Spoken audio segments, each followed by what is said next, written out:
ఉన్నారు.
కీబోర్డ్ కావాలా? కీబోర్డ్ కావాలా?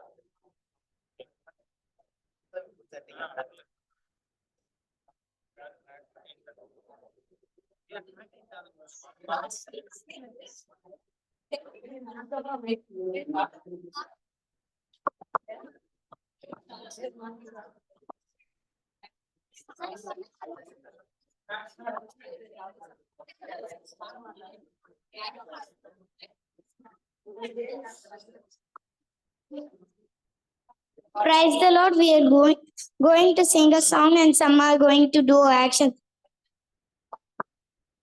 Telephone to Jesus. Telephone to Jesus. Telephone to Jesus every day. Hello. Telephone to Jesus. Telephone to Jesus. Telephone to Jesus every day. Hello. I want to talk to Jesus. I want to talk to Jesus. I want to talk to Jesus every day. Hello. I want to talk to Jesus. I want to talk to Jesus. I want to talk to Jesus every day. Hello. Jesus says he loves me. Jesus says he loves me. Jesus says he loves me every day. Hello. Jesus says he loves me. Jesus says he loves me. Jesus says he loves me every day. Hello. Telephone to Jesus. Telephone to Jesus. Telephone to Jesus every day. Hello. Telephone to Jesus. Telephone to Jesus. Telephone to Jesus every day. Hello. Naaman Elisha మాట విన్నాడు. వింటూనే యోర్దాను మునిగి లేచాడు. మునిగి లేచాడు. బుడబుడ మునిగి లేచాడు. మునిగి లేచాడు. బుడబుడ మునిగి లేచాడు. మునిగి లేచాడు. బుడబుడ మునిగి లేచాడు. మునిగి లేచాడు. బుడబుడ మునిగి లేచాడు.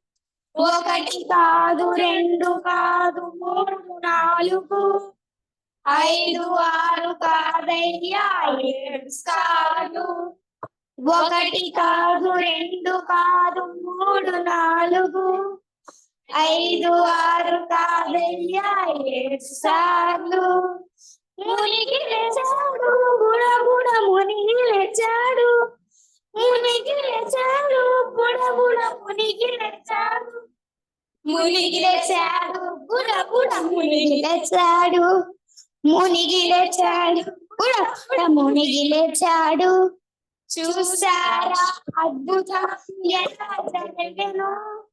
నైమాను కుష్టంతా ఎగిరిపోయెను.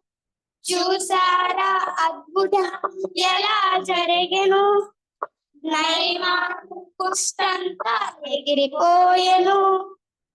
మునిగి లేచాడు. బుడబుడ మునిగి లేచాడు. మునిగి లేచాడు. బుడబుడ మునిగి లేచాడు. మునిగి లేచాడు. బుడబుడ మునిగి లేచాడు. మునిగి లేచాడు. బుడబుడ తెచ్చాడు. Praise the lord.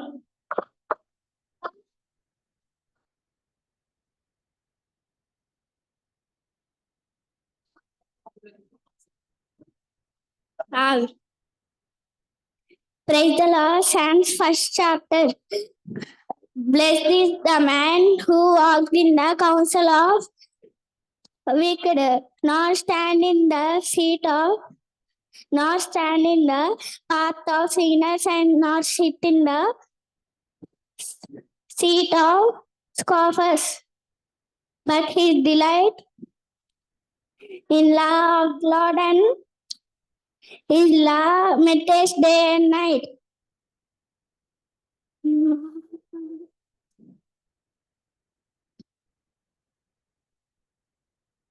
He will be like a tree planted by streams of water, which writes its fruits in its season. Who introduced Jesus?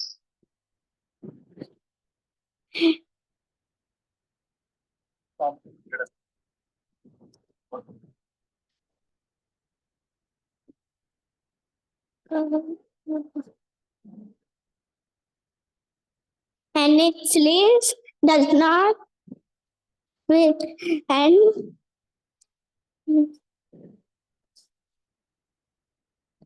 in whatever it is prosperous. Thank you.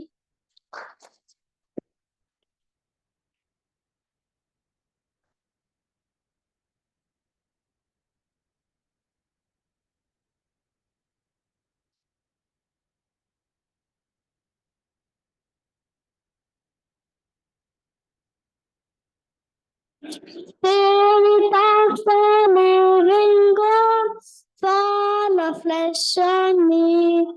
Spirit of the living God, fall afresh on me. Melt me, mold me, fill me, use me. Spirit of the living God, fall afresh on me. Melt me, mold me, fill me, use me. Spirit of the living God, fall afresh on me. He is here, hallelujah. He is here, amen. He is here, holy, holy. I will bless his name again.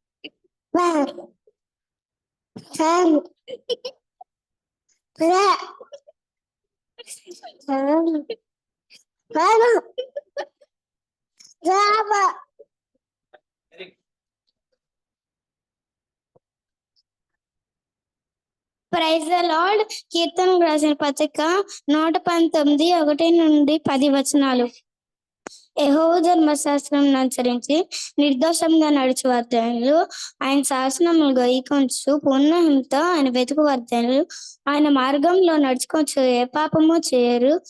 నీ ఆజ్ఞలన్నిటినీ జాగ్రత్తగా గైకొనాలని నీవు మాకు ఆజ్ఞాపించినావు. ఆహా, నీ కట్టడలను గైకొన్నట్లు నా ప్రవర్తన స్థిరపడి ఉన్నంత మేలు. నీ ఆజ్ఞలు నేను లక్ష్యం చేయనప్పుడు నాకు అవమానం కలగనేరదు. నీతిగా నీ న్యాయవిధులు నేను నేర్చుకున్నప్పుడు నా యథార్థంతో నీ కృతజ్ఞతాస్తుతులు చెల్లించదను. నీ కట్టడలను నేను గైకొందును. నీవు నన్ను బొత్తిగా విన్నాడకము. యవనస్తులు దేని చేత తమ నడుదను సిద్ధపరచుకుందురు. నీ వాక్యం బట్టి దానిని జాగ్రత్తగా చూచుకుంటా చేతే కదా. నా పూర్ణంతో నిన్ను వెతికి ఉన్నాను. నన్ను నీ ఆజ్ఞలను విడిచి తిరగనీయకము.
Perfectly styled weddings. Raymond, the complete man.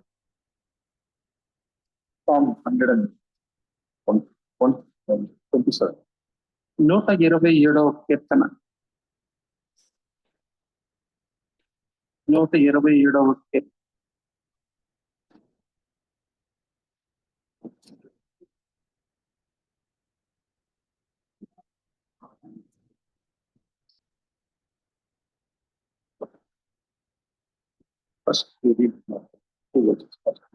మొదటి 2 వచనములు చదువుకున్నాం. యెహోవా ఇల్లు కట్టించని ఎడల దాని కట్టువారి ప్రయాసము వ్యర్థమే.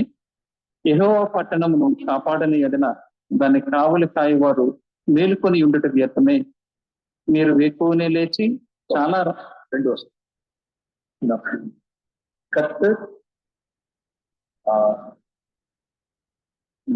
முதல் 2 வசனங்களை நான் మార్చేవారు. ఈ 2 వచనముల్ని మేము ఈ విధంగా మార్చి చదువుతాను. முதல் வசனத்துல வாசிக்கிறோம், கர்த்தர் வீட்டை கட்டுகிறார். அது దేవుడు ఇల్లు కట్టారు అని. అదే நாம் సభயை కట్టుகிறார் అది కూడా కట్టుகிறாరు. అది మన ఇల్లు అనే స్థలంలో మనం సంఘము కూడా అని మనం పెట్టుకోవచ్చు. 2వ వచనకి సెకండ్ వర్స్ అవర్ కాక్రా அப்படின்னு వాసన. దేవుడు కాపాడుతారు అని మనం చదువుతున్నాం. గాడ్ కాపాడుతారు, పాడుగాక ఆయన చుట్టూ అలా కాపుదల వేస్తారు. ఫస్ట్ వర్స్లో அவர் కట్టుகிறாరు వాసికరం, 2వ వచనంలో அவர் కాక్రారు அப்படின்னு వాసన. మొదటి వచనంలో ఆయన కడతారు అని చదువుతున్నాము. అలాగే మొదటి వచనంలో 2వ భాగంలో ఆయన పట్టణమును కాపాడుతారంటే ఆయన కాపాడుతారు అని చదువుతున్నాం. முதல் 2 வசனங்கள் சேர்த்து ஒன்னா வாசிக்கலாம். ஒண்ணுதானே? இங்க 2 వర్సెస్ సార్. ఈ 2 ఒకటిగా మనం చేసి చదువుదాం. కర్తర్ కట్టుగిற వీటై அவர் కాపాడు. తండ్రి దేవుడు కట్టని ఇల్లుని ఆయన కాపాడుతారు అని ఇలా కలిపి చదువుతాం. ఎన్నో దొరసలు మళ్ళీ ఇంకొకసారి మనం చెప్తాం, దేవుడు కట్టుని ఇల్లుని ఆయన కాపాడుతారు. ఆమేన్, ఆమేన్. எல்லாரும் சொல்லுவோம், అందరూ కలిసి చెప్దామా? కర్తర్ కట్టుగిற వీటై కర్తర్ కాపాడు. దేవుడు కట్టు ఇల్లుని ఆయన కాపాడుతారు. అందరం కలిసి చెప్తామా? దేవుడు కట్టు ఇల్లుని ఆయన కాపాడుతారు. இப்ப இந்த வசனத்தை நெகட்டிவ் ஆப்போசிட்டா சொல்லுது. దీనికి వ్యతిరేకంగా దీన్ని ఎలా ఉంటుందో చదువుదాం. కర్తర్ కట్టాத వీటై அவர் కాక మాటారు. దేవుడు కట్టని ఇల్లుని ఆయన కాపాడారు. కర్తర్ కట్టలే, నానా కట్టరే அப்படின்னா, దేవుడు కట్టలేదు ఆ ఇల్లుని నేనే కడుతున్నాను అనుకుంటే, என்னுடைய யோசனை, என்னுடைய பிளான், என்னுடைய இன்டெலிஜென்ஸ், என்னுடைய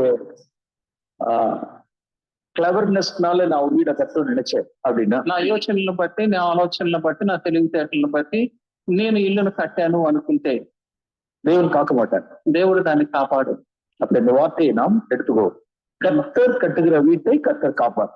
దేవుడు కట్టు ఇల్లుని ఆయన కాపాడుతారు. అలా 2 వచనాలు నా వాసిக்கிறேன். అదే ఇక్కడ మనం ఈ 2 వచనాల్లో చదువుతున్నాం. ఓకే, మాథ్యూ 16 వాసిక మళ్ళీ అగైన్ విల్ కమ్ బ్యాక్. ఒక మాట మత్తయి సువార్త 16లో మనం చదివి మళ్ళా వెనక్కి దీనికి తిరిగి వద్దాం. మాథ్యూ చాప్టర్ 16, మత్తయి సువార్త 16వ అధ్యాయము. ఇది జీసస్ ఉన్న వార్త, అది సాలమన్ ఉన్న వార్త, ఇది జీసస్ ఉన్న వార్త. ఇక్కడ మనం చూస్తే ఇది సొలొమోను చెప్పిన మాట 27వ కీర్తన 127వ కీర్తనలో ఇక్కడ యేసు ప్రభు చెప్పిన మాటను మనం చూద్దాం. వర్స్ 18 వాసి 16వ అధ్యాయము 18వ వచనంలో మనం చదువుతాం. మరియు నీవు పేతురు, ఈ బండ మీద నా సంఘము కట్టుదును, పాతాళంలో ఒక ద్వారములు దాని ఎదుట నిలువ నేరమని నేను నీతో చెప్పుచున్నాను.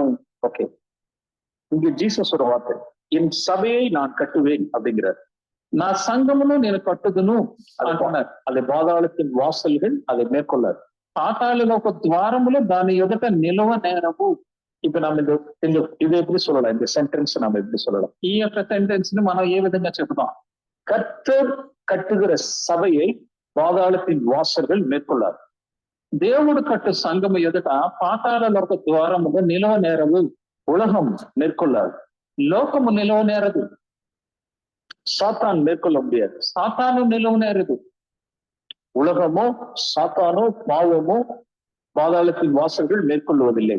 లోకము సాతాను పాపము ఈ పాతాళ లోక ద్వారములు ఎదుట నిలువ, ఇవి దేవుని సంఘం ఎదుట ఇవి నిలవ నేరం. கர்த்தர் கட்டாத சபையாக இருக்குமானால் உலகம் பாவம் சாத்தான் அதை மேற்கொள்வான்.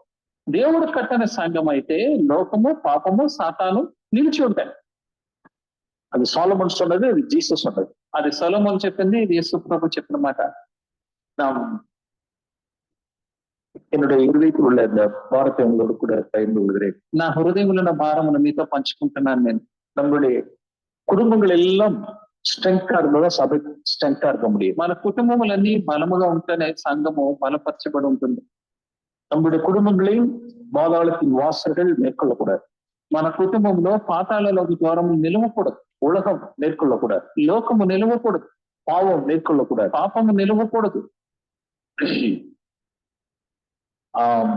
அப்ப என்னுடைய பொறுப்பு என்னதான் இருக்கு? கர்த்தர் கட்டுகிறார் அப்படின்னு நான் என்ன செய்யறது? அப்ப దేవుడే ఇల్లును కట్టేటట్టయితే, సంగమన కట్టేటట్టయితే మరి నా బాధ్యత ఏంటి? నా వంతు ఏంటి? అక్కడ எனக்கு రెస్పాన్సిబిలిటీ ఏది లేదు. నాకు బాధ్యతే లేదా? எனக்கு రెస్పాన్సిబిలిటీ ఉంది, నాకు బాధ్యత ఉంది అక్కడ. ఫస్ట్ కొరింథియన్స్ చాప్టర్ 3 నా వాసిక. మొదటి కొరింథీయులకు రాసిన పత్రిక 3వ అధ్యాయంలో అది మనం చదువుతున్నాం. అది కుటుంబం కట్టబడుகிறதா இருந்தால், ఫ్యామిలీயா இருந்தாலும் சரி, సభయా இருந்தாலும் సరే, అది కుటుంబం అయినా కానీ సంఘం అయినా కానీ.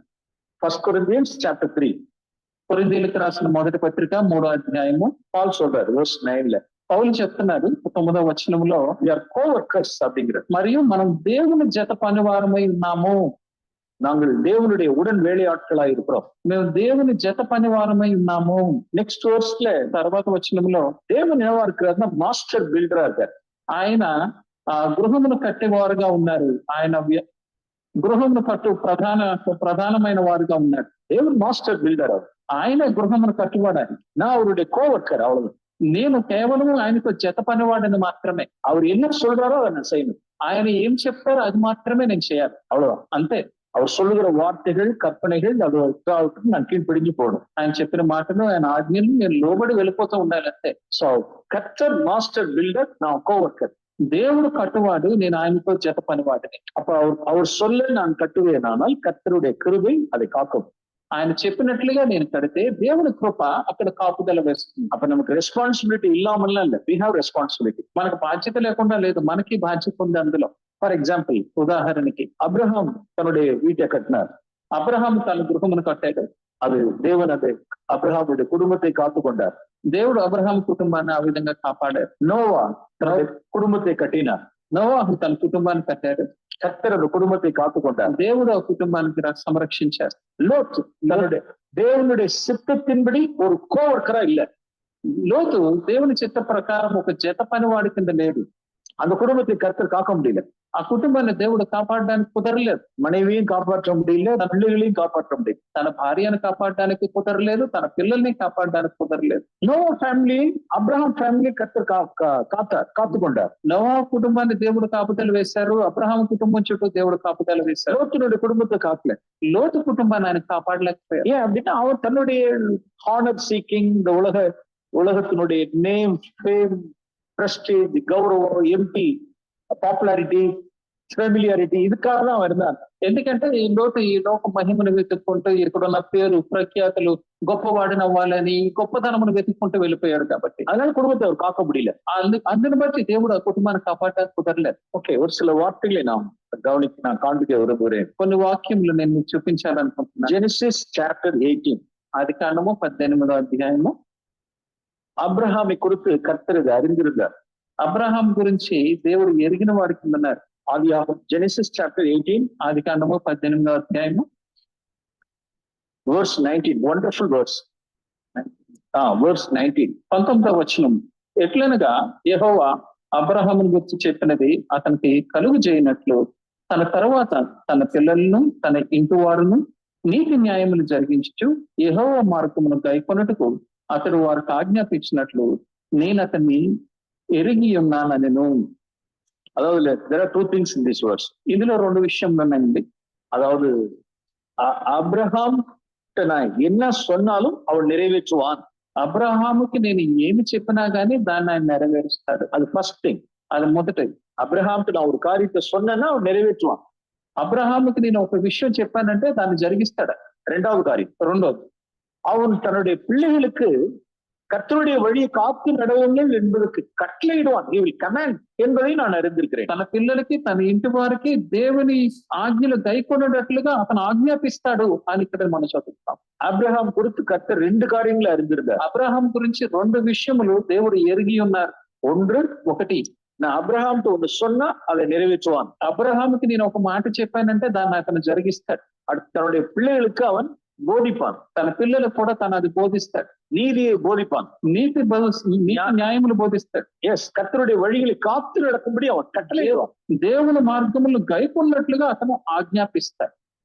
2 விஷயத்தை கர்த்தர் அறிந்திருக்கிறார் அப்ரஹாம் குறித்து. అబ్రహాం గురించి 2 విషయములు దేవుడు ఎరిగి ఉన్నారు. ஃபார் எக்ஸாம்பிள், ఉదాహరణకి అబ్రహాము கல்தேயருடைய தேசத்தை விட்டு போ, కల్దీయుల దేశమును విడిచిపెట్టి రా అని చెప్పారు. Yes, he obeyed. వెంటనే లోపడ్డాడు. அப்ரஹாமா லோத்தனுடைய இந்த பார்ட்டிஷன்ல விட்டு கொடுத்துரு, டோன்ட் ப்ளீஸ் లీవ్ ఇట్ அப்படின்ட்டார். లోతుతో అప్పుడు జరిగే విభజనలో లోతుని అలా విడిచిపెట్టా, సంగతి అలా విడిచిపెట్టా అని చెప్పారు. எஸ், அவன் நிறைவேற்றினான். అంతే, ఆయన అలా నెరవేర్చాడు. சோதோமுடைய குட்ஸ் வேண்டாம், లీవ్ ఇట్ அப்படின்ட்டார். సొదొమ సొమ్ము నీకు వద్దు, ఆ వస్తువులు అక్కడ విడిచిపెట్టాయి. நான் சொல்றதெல்லாம் அவன் நிறைவேற்றுகிறான். నేను చెప్పినదల్లా ఆయన నెరవేరుస్తాడు. அவன் நான் சொன்னதை அவன் நிறைவேற்றுவான் என்பதை நான் அறிந்திருக்கிறேன். నేను చెప్పినది ఆయన నెరవేరుస్తాడని నేను ఎరుగుదును. பிரியமானவர்களே, அப்படி நம்மை குறித்து அப்படி சொல்ல முடியுமா? ప్రియమైన వారులారా, దేవుడు మనల్ని గురించి ఆ విధంగా చెప్పగలరా? இந்த காரியத்தை செய்ய கர்த்தர் சொல்றார், ఇది చెయ్యి అని దేవుడు చెప్తున్నారు. இங்க போகாதேன்னு சொல்றார், అక్కడికి వెళ్ళొద్దు అని చెప్తున్నారు. இதை செய்யாதேன்னு சொல்றார், ఇది చెయ్యొద్దు అని చెప్తున్నారు. எஸ், அதை நாம் செய்யறோம். அவருடைய வார்த்தைக்கு அப்படியே நாம் கீழ்ப்படுகிறோமா? ఆయన వాక్యం మనకి ఆ విధంగానే మనం లోబడుతున్నామా, అలా చేస్తున్నామా? கர்த்தர் ஆபிரகாமை அறிந்திருந்தார். దేవుడు అబ్రహాముని ఎరిగి ఉన్నారు. எவ்வளவு பெரிய காரியமா இருந்தாலும் அவன் கீழ்ப்படிவான். ఎంత పెద్ద విషయం అయినప్పటికీ అబ్రహాం లోబడతాడు. எஸ், ஆகார் பெற்ற பிள்ளை இஸ்மவேலை அனுப்பிச்சுட்ரு அப்படின்னா அனுப்பிச்சு விட்டுருவார். ఆగరుకు పుట్టిన బిడ్డ అయిన ఇష్మాయేల్ని విడిచిపెట్టి పంపించాయంటే పంపించాడు. எஸ், ஐசக், உன்னுடைய ஏக சுதனாகி ஐசக் బలిపీఠத்தில் ఆల్టర్ల వైன்னு சொன்னாலும் வைப்பார். నీ ఒకే ఒక కుమారుడైన ఇస్సాకును బలిపీఠం మీద పెట్టు అంటే బలిపీఠం మీద పెట్టాడు. எஸ், நான் சொன்னதே அவன் நிறைவேற்றுவான். నేను చెప్పినది ఆయన నెరవేరుస్తాడు.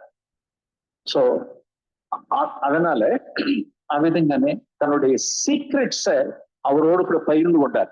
అందుకే దేవుడు తన రహస్యములను తనతో పంచుకుంటున్నాడు. 18 18వ అధ్యాయము 18వ వచనంలో நான் செய்ய போகிறதை ஆபிரகாமுக்கு மறைப்பேனோ? నేను చేయనిది అబ్రహాముకి తెలియకుండా ఉంచుతానా? 2 பேரும் ஃப்ரெண்ட்ஸ். அவங்க கர்த்தரும் அப்ரஹாமும் ஃப்ரெண்ட்ஸ், சிநேகிதர்களா இருந்தார்கள்.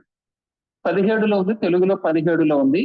నేను చేయబో కార్యము అబ్రహాముని దాచిపెట్టాను. Okay okay, please read. అప్పుడు యెహోవా, నేను చేయబో కార్యము అబ్రహామునికి దాచెదనా? దేవునోడు కూడా పழகி సమాధానమా இருந்த మనుషన్. దేవునితో ఆయన చేత కలిసి సమాధానం కలిగించి ఇచ్చిన వ్యక్తి అబ్రహాం. దేవునుடைய அந்த సీక్రెట్స్ எல்லாம் யாரோட பகிர்ந்து கொள்வார் அப்படின்னா, దేవుని యొక్క రహస్యములు ఎవరు తెలుసుకుంటారంటే అబ్రహామోட పగిర్ந்து கொண்டார். అబ్రహాముతో దేవుడు పంచుకున్నారు. நாம் again will come back this page. మరలా ఈ విషయానికి తిరిగి వద్దాం మనం. ఆమోస్, బుక్ ఆఫ్ ఆమోస్, ఆమోస్ గ్రంథం పొందాం. చాప్టర్ 3. ఆమోస్ 3వ అధ్యాయం. Manish bought a laptop for his startup on Tata New, where you get electronics at great deals. Download. I want more. Extended warranty for the laptop. More. Up to 10% new points on both laptop and warranty. More. Use these new points on the app or at Tata stores. Nice. Get loved brands, trusted financial services, powerful rewards. More for you every time you knew.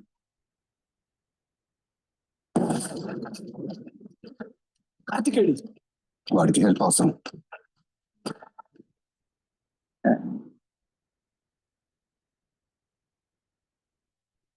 Amos గ్రంథము 3వ అధ్యాయము. For example verse 6 లో వాసి, ఉదాహరణకి 6లో మనం ఇప్పుడు చదువుతున్నాం. கர்த்தருடைய செயல் இல்லாமல் ஊரில் தீங்கு உண்டாகாது. పట్టణమందు బాకానాదం వినపడగా జనులకు భయము పుట్టదా? యెహోవా చేయనిది పట్టణములో ఉపద్రవము కలుగునా? ஆண்டவருடைய அனுமதி இல்லாமல், கர்த்தருடைய செயல் இல்லாமல் உங்களுடைய வீட்டிலோ அல்லது ஊரிలో தீங்கு ఉండాలి. దేవుని అనుమతి లేకుండా, దేవుడు చేయకుండా మీ ఇంటిలోను కానీ మీ పట్టణంలో కానీ ఉపద్రవం రాదు. எஸ், అవును, எந்த தீங்கா இருந்தாலும் சரி, ఏ విషయమైనా సరే, அந்த தீங்கை அவர் என்ன செய்கிறார் என்றால், ఏ కీడైనా ఏ ఉపద్రవం అయినా verse 7 வாசிக்கிறோம். మనం 7లో తను చదువుతాం. தம்முடைய தீர்க்கதரிசிகளுக்கு தமது ரகசியத்தை வெளிப்படுத்தாமல் ஒரு காரியத்தை அவர் செய்கிறது. తన సేవకులైన ప్రవక్తలకు తన సంకల్పించిన దాన్ని బయలుపరచకుండా ప్రభువైన యెహోవా ఏమీ చేయడు. மறுபடியும் வாசிப்போம். మరలా చదువుతాం. அதாவது verse 6 and 7 நாம் சேர்த்துதான் வாசிக்கணும். 6, 7 కలిపి చదవాలి మనం. இப்ப நான் ஊர்ல உள்ள காரியத்தை நான் விட்டுறோம். మన ఊర్లో సంగతి, పట్టణంలో సంగతి వదిలిపెట్టేద్దాం. ஓகே, நம்மளுடைய வீட்டுக்கே நம்ம வருவோம். మన ఇంటి దగ్గరికే మనం వద్దాం. நம்மளுடைய குடும்பத்துக்கு வருவோம். మన కుటుంబానికే వద్దాం. கர்த்தராகிய ஆண்டவர் தீர்க்கதரிசிகளாகி தம்முடைய ஊழியக்காரருக்கு தம்முடைய ரகசியத்தை வெளிப்படுத்துவார். దేవుడు సేవకులైన తన ప్రవక్తలకు తన సంకల్పించిన తన రహస్యములను బయలుపరుస్తారు. ஓகே, இப்பதான் நம்ம ஆபிரகாம் குறித்து நம்ம வாசித்தோம். ఇప్పుడే మన అబ్రహాం గురించి చదివా. என்ன ஊரில் சோதோம் குமாராவுல ஒரு தீங்கு நடக்க போகுது. ఏ ఊరు? సొదొమ కుమారులో ఒక ఉపద్రవం జరగబోతుంది. ஒரு ஜட்ஜ்மெண்ட் வரப்போகுது. అక్కడికి తీర్పు రాబోతుంది. வானத்திலிருந்து அக்கினியும் கந்தகமும் இறங்கி சோதோம் குமாராவை அழிக்க போகுது. ఆకాశం నుండి అగ్ని గంధకములు దిగి సొదొమను కాల్చివేయబోతున్నాయి. ஓகே, இந்த சீక్రెట్ தேவன் யாரோடு கூட பகிர்ந்து கொண்டார்? ఈ యొక్క రహస్యాన్ని దేవుడు ఎవరితో పంచుకున్నారు? தன்னுடைய தாசனாகி, தன்னுடைய ஊழியக்காரனாகி, தன்னுடைய ப்ராஃபட் ஆகி அப்ரஹாமோட கூட பகிர்ந்து கொண்டார். తన దాసుడైనా, తన సేవకుడైనా, తన ప్రవక్త అయినా అబ్రహాముతో దేవుడు పంచుకున్నారు. அப்ரஹாம், நான் உன்கிட்ட மறைக்கல. అబ్రహామా, నేను నీ దగ్గర ఏమి దాచట్లేదు. என்ன நடக்க போகுதுன்னு நான் சொல்றேன். ఏమి జరగబోతుందో నేను చెప్తున్నాను. சோதோம் குமாரா அழிய போகுது. సొదొమ కుమారు నాశనం అయిపోతుంది. அதை உன்கிட்ட நான் தெரியப்படுத்தாம நான் செய்யல. అది నీకు తెలియకుండా నేను చేయట్లేదు. நான் உன்கிட்ட தெரியப்படுத்துறேன். అందుకే నేను నీకు తెలియజేస్తున్నాను. எதுக்காக தெரியப்படுத்தினார்? ఎందుకు నీకు తెలియజేస్తున్నాను? லோத்துனுடைய குடும்பம் அங்க இருக்காங்க. లోతు కుటుంబం అక్కడ ఉంది కాబట్టి నీకు తెలియజేస్తున్నాను. அதாவது நீ என்ன சொல்லிடக்கூடாது அப்படின்னா, அப்ரஹாம் நீ என்ன சொல்லிடக்கூடாது அப்படின்னா, అబ్రహాం ఏం చెప్పకూడదంటే, கர்த்தாவே దేవా, சோதோம் குமாராவை அழிக்க போறேங்கிறதான ஒரு வார்த்தை என்கிட்ட சொல்லவே இல்லையே நீங்க. సొదొమ కుమారుని మీరు నాశనం చేస్తున్నారన్న ఒక మాట నాకు చెప్పలేదు ప్రభావ, మీరు అనకూడదు. అబ్రహాం, எனக்கு தெரிந்திருந்தா நான் ஜெபம் பண்ணியிருந்திருப்பேன். నాకు తెలుసుంటే నేను ప్రార్థన చేసేవాడినే కదా. என்னுடைய லோத்து ஃபேமிலி கெட்டு போகாமல் இருப்பதற்கு நான் ஜெபம் பண்ணியிருந்திருப்பேன். లోతు కుటుంబం నాశనం అయిపోకుండా ఉండడానికి నేను ప్రార్థన చేసేవాడినే కదా. அப்படி அவன் சொல்லிடக்கூடாது. ఆ విధంగా అబ్రహాం చెప్పకూడదు. ஓகே, நான் மறைக்க மாட்டேன். అందుకని నేను అబ్రహామునికి ఏమి దాచను. நான் செய்ய போகிறதே அவனுக்கு நான் தெரியப்படுத்துறேன். నేను చేయబోనది ఆయనకి తెలియజేస్తాను. அப்ப தேவனுடைய ரகசியம், சீக்ரெட்ஸ் யாரோட இருக்கு அப்படின்னா, అంటే దేవుని యొక్క రహస్యాలు ఎవరి దగ్గర ఉన్నాయి? அவருடைய சிநேகிதர்களோடு உண்டு. తన స్నేహితులతో, అంటే దేవునికి సాన్నిహిత్యంగా ఉండే వారితో. ஆமோஸ் தீர்க்கதரிசி அந்த வார்த்தை சொல்றார். ప్రవక్త అయిన ఆమోస్ ఈ మాట చెప్తున్నారు. ஒரு தீங்கு உண்டாகும் என்றால் அதை என்னுடைய தாசனுக்கு நான் தெரியப்படுத்துவேன். అక్కడ ఒక ఉపద్రవం కలుగుతుందంటే నేను నా దాసునికి తెలియజేస్తాను. ఓకే, நாம் again we'll come back. நாம் இதுக்கே நாம் திருப்போம். తర్వాత మరలా దీని దగ్గరికి వద్దాం మనం. Genesis chapter 18. ఆదికాండము 18వ అధ్యాయం వెళదాం. நான் மறைக்க மாட்டேன். నేను దాయను. 18:18 அங்க சோதோம்ல நடக்க போறதான காரியங்கள் எல்லாம் கர்த்தர் வெளிப்படுத்தினார். సొదొమ కుమారులో జరగబోతున్న సంగతులన్నీ దేవుడు బయలుపరిచారు. இப்ப சோதோம் குமாரா நமக்கு காரியம் கிடையாது. ఇప్పుడు సొదొమ కుమార అనే ఒక విషయం కాదు. So God's word principle, we are learning some principles from the word of God. సొదొమ కుమారుని గురించి కాదు, దేవుని యొక్క నియమాల గురించి మనం ఇక్కడ నేర్చుకుంటున్నాం. As parents, நாம் தேவனோடு கூட நாம் ஒரு நல்ல பழகி நாம் சமாதானமாய் தேவனோடு இருப்போமானால், తల్లిదండ్రులుగా మనం దేవునితో చాలా సాన్నిహిత్యముగా, ఆయనతో సమాధానం కలిగి స్నేహముగా ఉంటే, நம்மளுடைய குடும்பத்துல நடக்க இருக்கிறதான சில தீங்குகளை கர்த்தர் நமக்கு முன்கூட்டியே நமக்கு நிதானத்தை காண்பிப்பார். మన కుటుంబంలో జరగబో కీడుని గురించి, ఉపద్రవం గురించి దేవుడు ముందుగానే మనకు తెలియచేస్తాడు. ஃபார் எக்ஸாம்பிள், ఉదాహరణకి சில பேரண்ட்ஸ்க்கு தன்னுடைய மகனோ தன்னுடைய மகளோ worldly love affair, worldly girls and பாய்ஸோட கூட லவ் அஃபேர்ஸ்ல இருந்து ஆல் ஆஃப் த சடன் ஒரு நைட் మార్నింగ్ ஏர்லி మార్నింగ్ என்ன செய்யற, திடீர்னு அப்ஸ்டாண்ட் ஆயிடுறாங்க. ఉదాహరణకి కొంతమంది ఆడపిల్లలో, మగపిల్లలో, మీ గృహంలో మీ అమ్మాయో మీ అబ్బాయో ఈ లోక సంబంధమైన ఈ స్నేహంలోనికి వెళ్ళిపోయి, ప్రేమ వ్యవహారాల్లోకి వెళ్ళిపోయి, బాయ్ ఫ్రెండ్స్, గర్ల్ ఫ్రెండ్స్ అని ఒక ఉదయం లేచేసరికి వాళ్ళు కనపడకుండా ఎక్కడికో లేచి వెళ్ళిపోతారు. சின்ன ஒரு க்ளூ கூட அந்த பேரண்ட்ஸ் கிடைக்கல. తల్లిదండ్రులకి చిన్న ఒక క్లూ కూడా దొరకదు. அவங்க எல்லாம் நடந்து முடிச்சதுக்கு அப்புறம் தான் தெரியுது. అంతా ముగిసిపోయిన తర్వాత తెలుస్తుంది. கதறுகிறார்கள். they are weeping like. ఆయనకి ఏడుస్తా ఉంటారు, దుఃఖిస్తా ఉంటారు. எனக்கு சுத்தமா எனக்கு தெரியல, என்னை ஏமாத்திட்டா, என்னோட மகன் என்னை ஏமாத்திட்டா, నాకు కొంచెం కూడా తెలియలేదు, నా కుమార్తె నన్ను మోసం చేసింది. எனக்கு ஷாக்கா இருக்கு. எனக்கு నాకు ఎంతో అదిరిపాటు కింద ఉంది, షాక్ అయిపోయాను నేను. என் பையன் சுத்தமா என்னை மறைச்சிட்டான். నా కొడుకు నన్ను పూర్తిగా తెలియకుండా చేస్తాడు. என்னுடைய பையனுக்கு இவ்வளவு பெரிதான கடன், lakhs and lakhs of rupees கடன் இருக்குன்னு எங்களுக்கு பேரண்ட்ஸ் எங்களுக்கு தெரியவே இல்லை. నా కుమారుడికి ఇన్ని లక్షల అప్పు ఉందని తల్లిదండ్రులుగా మాకు తెలియనే లేదు. அவன் இப்படிப்பட்ட பிசினஸ் டிரான்சாக்ஷன் எல்லாம் வச்சிருக்கான்னு எங்களுக்கு தெரியவே இல்லை. ఇటువంటి వ్యాపార సంబంధమైన లావాదేవీలు కనుక్కున్నాయనే విషయం మాకు తెలియలేదు. ஒரு க்ளூ கூட கிடையாது. ఒక క్లూ కూడా మాకు దొరకలేదు. இந்த மாதிரி ஸ்டோரிஸ் நம்ம நிறைய கேட்கிறோம். ఇలాంటి కథలు మనం చాలా వింటున్నాం. அப்ப பேரண்ட்ஸ்க்கு நம்ம கேட்கிறோம், అప్పుడు తల్లిదండ్రులను అడుగుతున్నాం, உங்களுடைய பிள்ளைங்களை நீங்க நிதானிக்கல, మీ పిల్లల్ని మీరు గమనించలేదా? ஒரு ஒரு சின்ன ஒரு ட்ரேஸ் கூட உங்களுக்கு கிடைக்கலையா? మీకు చిన్న ఒక క్లూ కూడా దొరకలేదా? இல்ல, లేదండి. அப்ப நம்ம என்ன சொல்லுவோம்? అప్పుడు మనం ఏం చెప్పగలం?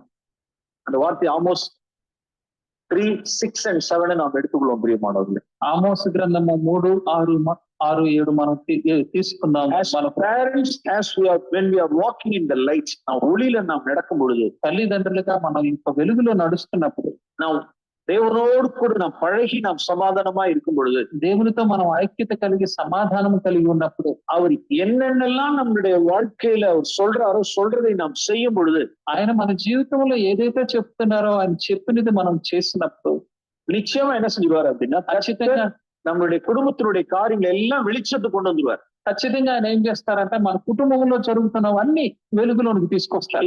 எதுவும் மறைவா இருக்காது, ఏది మరుగై ఉండదు, எதுவுமே மறைவா இருக்காது. ఏది మరుగై ఉండదు. பிள்ளைகளுடைய காரியங்களை வெளிச்சத்துக்கு கொண்டு வந்துருவார். పిల్లలు చేసే పనులన్నీ ఆయన వెలుగులోనికి తీసుకొస్తారు. யாராவது ஒரு பேரண்ட் என்ன பண்ணுவாங்க அப்படின்னா, ఏదైనా తల్లిదండ్రులు ఎవరన్నా తల్లిదండ్రులు ఏం చేస్తారు? பிள்ளைகள் எங்கேயாவது வெளியில எங்கேயாவது இருப்பாங்க வெளியில. ఆ పిల్లలు ఇక్కడే వేరే ఎక్కడన్నా ఉంటారు. ஃபார் எக்ஸாம்பிள் வேலை ஸ்தலத்துல அவங்க இருப்பான், சென்னையில இருப்பான். ఉదాహరణకి ఉద్యోగ నిమిత్తం వాడు చెన్నైలో ఉన్నారు అనుకుందాం. அவங்க எங்க இருந்தாங்க, ఆయన ఎక్కడున్నారు? தேவன் அந்த காரியங்கள் எல்லாம் வெளிச்சத்துக்கு கொண்டு வந்துருவார். దేవుడు అక్కడ వాళ్ళు ఏం చేస్తున్నారు అనేది ఇక్కడ వెలుగులోనికి తీసుకొస్తారు తల్లిదండ్రులకి. உங்களுடைய பொண்ணு இந்த இடத்துல நான் பார்த்தேன், దేవుడు చెప్తారు, నీ కుమార్తెను నేను ఫలానా ప్రదేశంలో చూశాను, உங்க பையனுடைய காரியத்தை குறித்து இப்படி நான் கேள்விப்பட்டோம், నీ కుమారుడి గురించి ఈ సంగతులు నాకు వినపడినవి. எப்படியாவது தேவன் இந்த காரியத்தை வெளிச்சத்துக்கு கொண்டு வருவார். దేవుడు ఏదైనా ఎలాగైనా కానీ ఆ వెలుగులోనికి తీసుకొస్తారు. நம்மளுடைய எதுவுமே நமக்கு மறைவா இருக்காது, మనకి ఏది మరుగై ఉండదు. இப்ப வாசிப்போம், ఇప్పుడు మనం చదువుదాం. Genesis chapter 18:18. ఆది కాండము 18-17. நான் செய்ய போகிறதை ஆபிரகாமுக்கு மறைப்பேனோ, నేను చేయబో కార్యము అబ్రాహామునకు దాచెదనా? எந்த இன்ன தீங்கு வரப்போகுதுன்னு தெரிஞ்சிச்சுன்னா அதுக்கு మున్కూటీ ఆండు சொல்லிடுவார். ఈ కీడు జరగబోతుంది అని తెలిసింది అంటే దేవుడు ముందుగానే తెలియజేస్తారు. எஸ், இதை விசுவாசிக்கிற பிரியமானவர்களே. అవును, దీన్ని మనం విశ్వసించాలి ప్రియమైన వారు. நாம் தேவனுக்கு மாத்திரம் பயந்திருந்தா போதும். మనం దేవునికి మాత్రం భయపడిన వారికి ఉంటే చాలు. பிள்ளைகளுக்கு என்ன தீங்கு நடந்துரும், அது நடந்துடும் சொல்லிட்டு நான் பயந்துட்டுலாம் இருக்க வேண்டிய அவசியம் இல்லை. పిల్లలకు అది జరుగుతుందేమో, అది అయిపోద్దేమో, ఇది అయిపోద్దేమో అని భయపడక్కర్లేదు. நான் ஒளியில நாம் இருப்போமானால், మనం వెలుగులో గనక మనం నిలిచి ఉంటే இந்த காரியத்தை வெளிச்சத்துக்கு கொண்டு வந்துருவார். దేవుడు ప్రతి విషయాన్ని వెలుగులోనికి తీసుకొస్తారు. நாம் இங்க அப்படிதான் வாசிக்கிறோம். దాన్ని మనం అలాగే చదువుతున్నాం. ஓகே, லோத்தினுடைய காரியத்தை எல்லாம் சோதம் குமார் அவனுடைய மேட்டர் எல்லாம் வெளிப்படுத்துகிறார். తర్వాత లోతుకి సంబంధించిన విషయములని, సొదొమ కుమారుకి సంబంధించిన విషయాలన్నీ అబ్రహానికి వివరిస్తున్నారు ఇక్కడ. ஓகே, 19వ வசனத்தில் நான் வாசிக்கிறோம். 19వ వచనంలో మనం చదువుతాం. அவன் தன் வீட்டாருக்கு, நீங்கள் வீட்டாருக்கும் தன்னுடைய பிள்ளைகளுக்கும் அவன் என்ன செய்வான் அப்படின்னா, he will command. తన ఇంటి వారికి, తన పిల్లలకి, తన ఇంటి వారికి నీతి న్యాయం జరిగించు యెహోవా మార్గంలో గైకొన్నట్లు వారికి ఆజ్ఞాపిస్తాడు అబ్రహాం. அவனுடைய வார்த்தை நிறைவேறுமான்னு கேட்டா நிறைவேறும். ఆయన వాక్యము నెరవేరుతుందా అంటే అక్కడ ఖచ్చితంగా నెరవేరుతుంది. அவனுடைய வார்த்தை தரையில விழுந்துராது. ఆయన వాక్యము అలాగ నేలన పడిపోదు. பிரியமானவர்களே, நம்மளுடைய வார்த்தை தரையில விழக்கூடாது. ప్రియమైన వారలారా, మన మాట అలాగా నేలన పడిపోకూడదు. ஃபார் எக்ஸாம்பிள் ఉదాహరణకి இங்க ஜெனிசிஸ் சாப்டர் 18 வாசிக்கிறோம். ఆది కాండం 18లోనే చదువుతున్నాం. அவனுடைய வீட்டாரை குறித்த காரியம், తన ఇంటి వారి గురించిన மனைவியா இருக்கட்டும் அல்லது ஐசக்கா இருக்கட்டும், తన భార్య అయినా అవ్వచ్చు, లేకపోతే ఇస్సాక్ అయినా అవ్వచ్చు. நாம் ஜெனிசிஸ் சாப்டர் 18 வாசிக்கிறோம். ఆది కాండం 18లో మనం చదువుతున్నాం. அது சிறிய காரியமா இருந்தாலும் சரி, பெரிய காரியமா இருந்தாலும் சரி, అది చిన్న విషయమైనా పెద్ద విషయమైనా సరే, நாம் இங்க வாசிக்கிறோம். verse 6 வாசிக்கிறோம். 6వ వచనంలో మనం చదువుతున్నాం. అబ్రహాము గుడారంలో ఉన్న సారా యొద్దకు త్వరగా அதாவது மதியம் நல்ல மிட் டேல ఇది మధ్యాహ్న సమయం, మంచి ఎండ, మంచి మధ్యాహ్న సమయం. అప్పుడల్లా உஷ்ண வேளையில் கர்த்தரும் 2 தூதர்களும் வராங்க. అది మధ్యాహ్న కాల సమయం మండు టెండలో దేవుడు దూతలు వస్తున్నారు అబ్రహాం దగ్గర. வீட்டுல உள்ள அழைச்சிட்டு போறதுக்கு ஒரு பெரிய வீடெல்லாம் கிடையாது. అందరి ఇంట్లోకి వాళ్ళందరినీ తీసుకెళ్ళడానికి పెద్ద ఇల్లు ఏమి లేదు అబ్రహాం దగ్గర.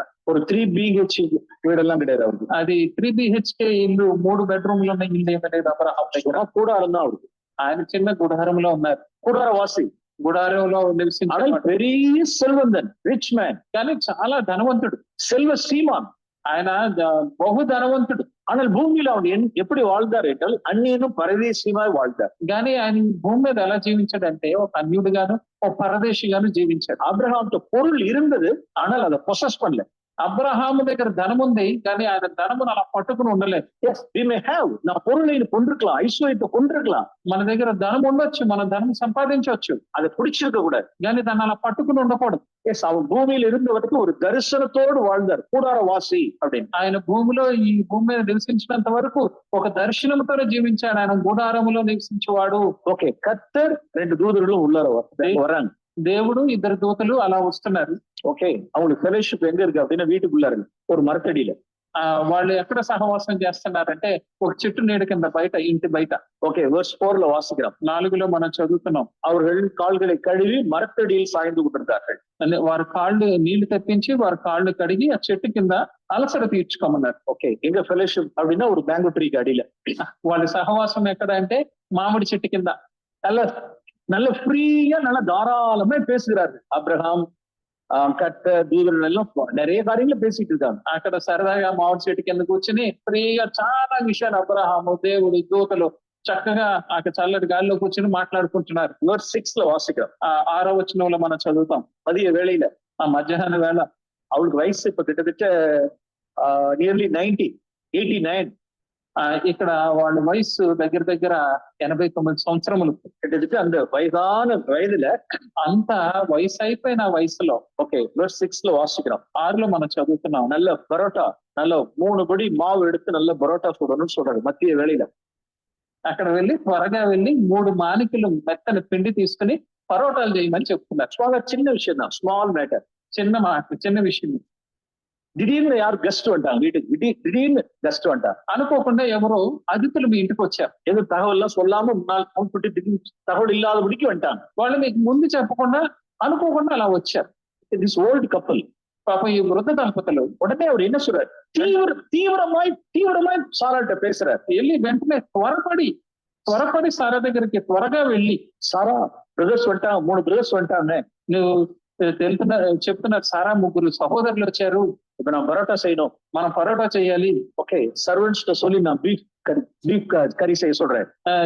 తన సేవకుల దగ్గరికి వెళ్ళి వెంటనే మాంసం సిద్ధం చేయమని చెప్తున్నారు. முன்கூட்டி எதுவும் சொல்லல என்கிட்ட. తనకి ముందుగానే ఏం చెప్పలేదు, వస్తున్నారు.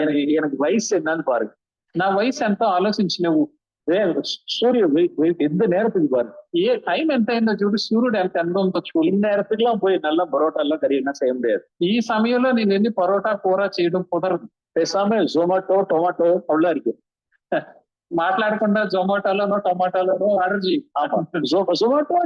టొమాటోలో ఆర్డర్ கொடுத்துருங்க, ஏதாவது టొమాటోలోనో ఆర్డర్ చేసాయి. இதெல்லாம் நமக்கு குத்துற, ఇదంతా మనకు కుదరదు அப்படின்னா என்ன అని చెప్పలేదు సార్. ஒரு வார்த்தை சொல்றாரு, ఒక మాట చెప్తున్నాడు, సారా சீக்கிரம் பரோட்டா அப்படின்னு, తొందరగా నువ్వు త్వరపడి పరోటా చెయ్యి. ఇమ్మీడియటా என்னது, వెంటనే ఏం చేస్తుందంటే செய்யறா பாருங்க. உள்ளத்தில் 12 வாசிக்கிறோம், మన 12వ వచనంలో మనం చదువుతున్నాం. அவள் தன் உள்ளத்தில் தன் ஆண்டவர் என்று சொன்னாள். నా బలము ఉడిగిన దానని అని ఎక్కడ మనం చదువుతున్నాం.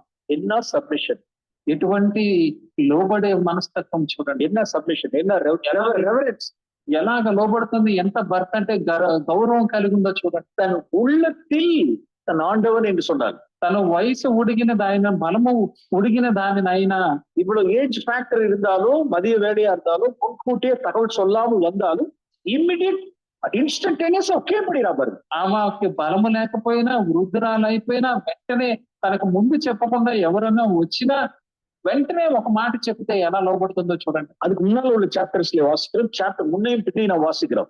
దాని ముందు అధ్యాయము తర్వాత అధ్యాయం కూడా చదువుతాం. ஓகே, தன்னுடைய உயிருக்கு பயந்து ஆபிரகாம் தன்னை சகோதரின்னு சொல்ல சொன்னார். తన వయసుకి భయపడి అబ్రహాము సారాని ఏం చెప్పాడంటే నా చెల్లివని చెప్పు అని చెప్పాడు. அப்படியே సబ్మిట్ பண்ணவர்.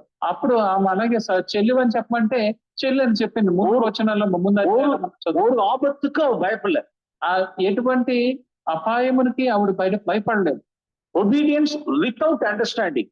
అసలు ఆవిడకి గ్రహింపు అవ్వలేదు అదేంటో, అయినా ఆమె లోపడింది. Dear sisters, we need this spirit, obedience without understanding. ప్రియమైన సహోదరులారా, మనకి ఆత్మ కావాలి. మీకు అర్థమైనా అర్థం అవ్వకపోయినా లోబడ్డం అనేది మీరు నేర్చుకోవాలి. పరలోకத்தில் உம்முடைய சித்தம் செய்யப்படுகிறது போல அப்படின்னு வாசிக்கிறோம். పరలోకమందు మీ చిత్తము జరుగునట్లు. పరలోకத்தில் దూతர்கள் எப்படி இருக்காங்க? పరలోకంలో దూతలు ఏ విధంగా ఉంటారు? ఒబీడియన్స్, లోబడి ఉంటారు. Without understanding. వాళ్ళకి అర్థం అవ్వదు ఎందుకు అనేది.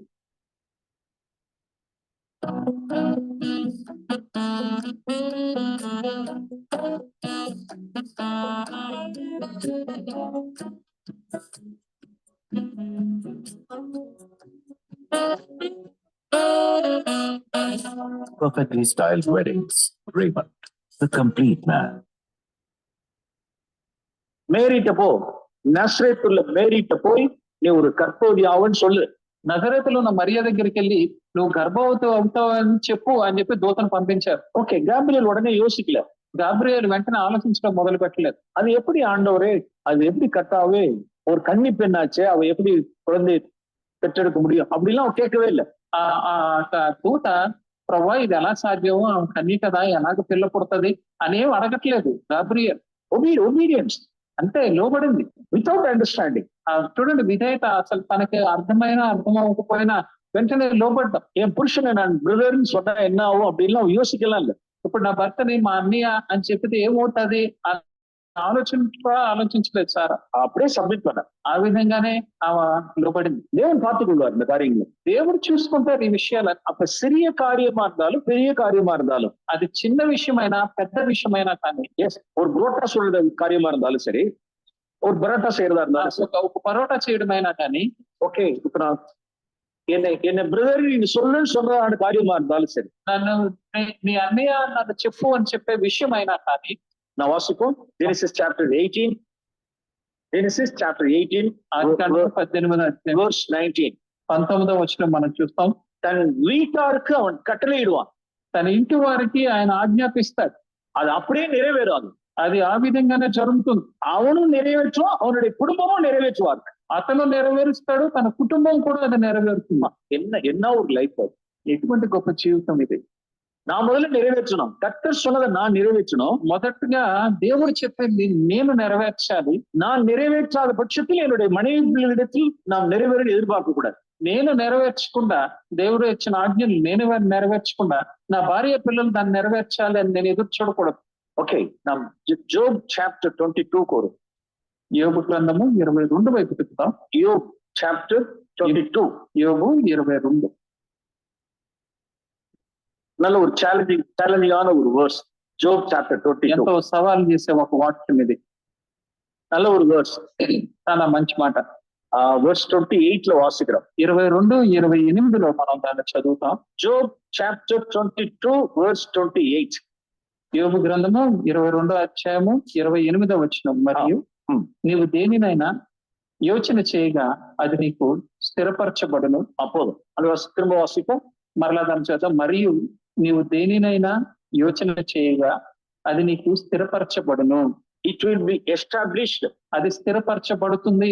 నీవు ఒక కార్యத்தை నిర్ణయం பண்ணினால், నీవు ఒక విషయం గురించి ఒక ఆలోచన చేసావంటే, வீட்டுல ஒரு புருஷனாய் ஒரு தகப்பனாய் பெற்றோராய் இருந்து ஒரு காரியத்தை நாம் தீர்மானிக்கும் பட்சத்தில், ఇంట్లో నువ్వు ఒక భర్తగా ఒక తండ్రిగా ఒక విషయాన్ని నువ్వు ఒక తీర్మానం చేసుకున్నావంటే அது உமக்கு நிலைவரப்படும். అది నీకు నెరవేరపడుతుంది. It will be established. అది అలా స్థిరపరచబడుతుంది. Yeah. For example, in the case of Abraham, ఉదాహరణకి అబ్రహాం విషయం తీసుకున్నప్పుడు ஒரு 2 காரியத்தை சொல்றேன். 2 విషయములు నేను చెప్తాను. அவனுடைய மகனிடத்தில், ఆవిడ భార్య దగ్గర, ஈசாக்கினிடத்தில் அவர் ஒரு காரியத்தை சொல்றார். క్షమించండి, తన కుమారుడైన ఇస్సాకు దగ్గర ఒక విషయం చెప్తున్నాడు. கிட்டத்தட்ட ஒரு வாலிப பையன் దగ్గర ఇప్పుడు యవనస్తుడు అయిపోయాడు. ஐசாக் என்ன சொல்றாரு அப்படின்னு மோரியா மலைக்கு கொண்டு போறாரு. అప్పుడు ఇస్సాకుని తీసుకుని మోరియా కొండ దగ్గరికి వెళుతున్నాడు.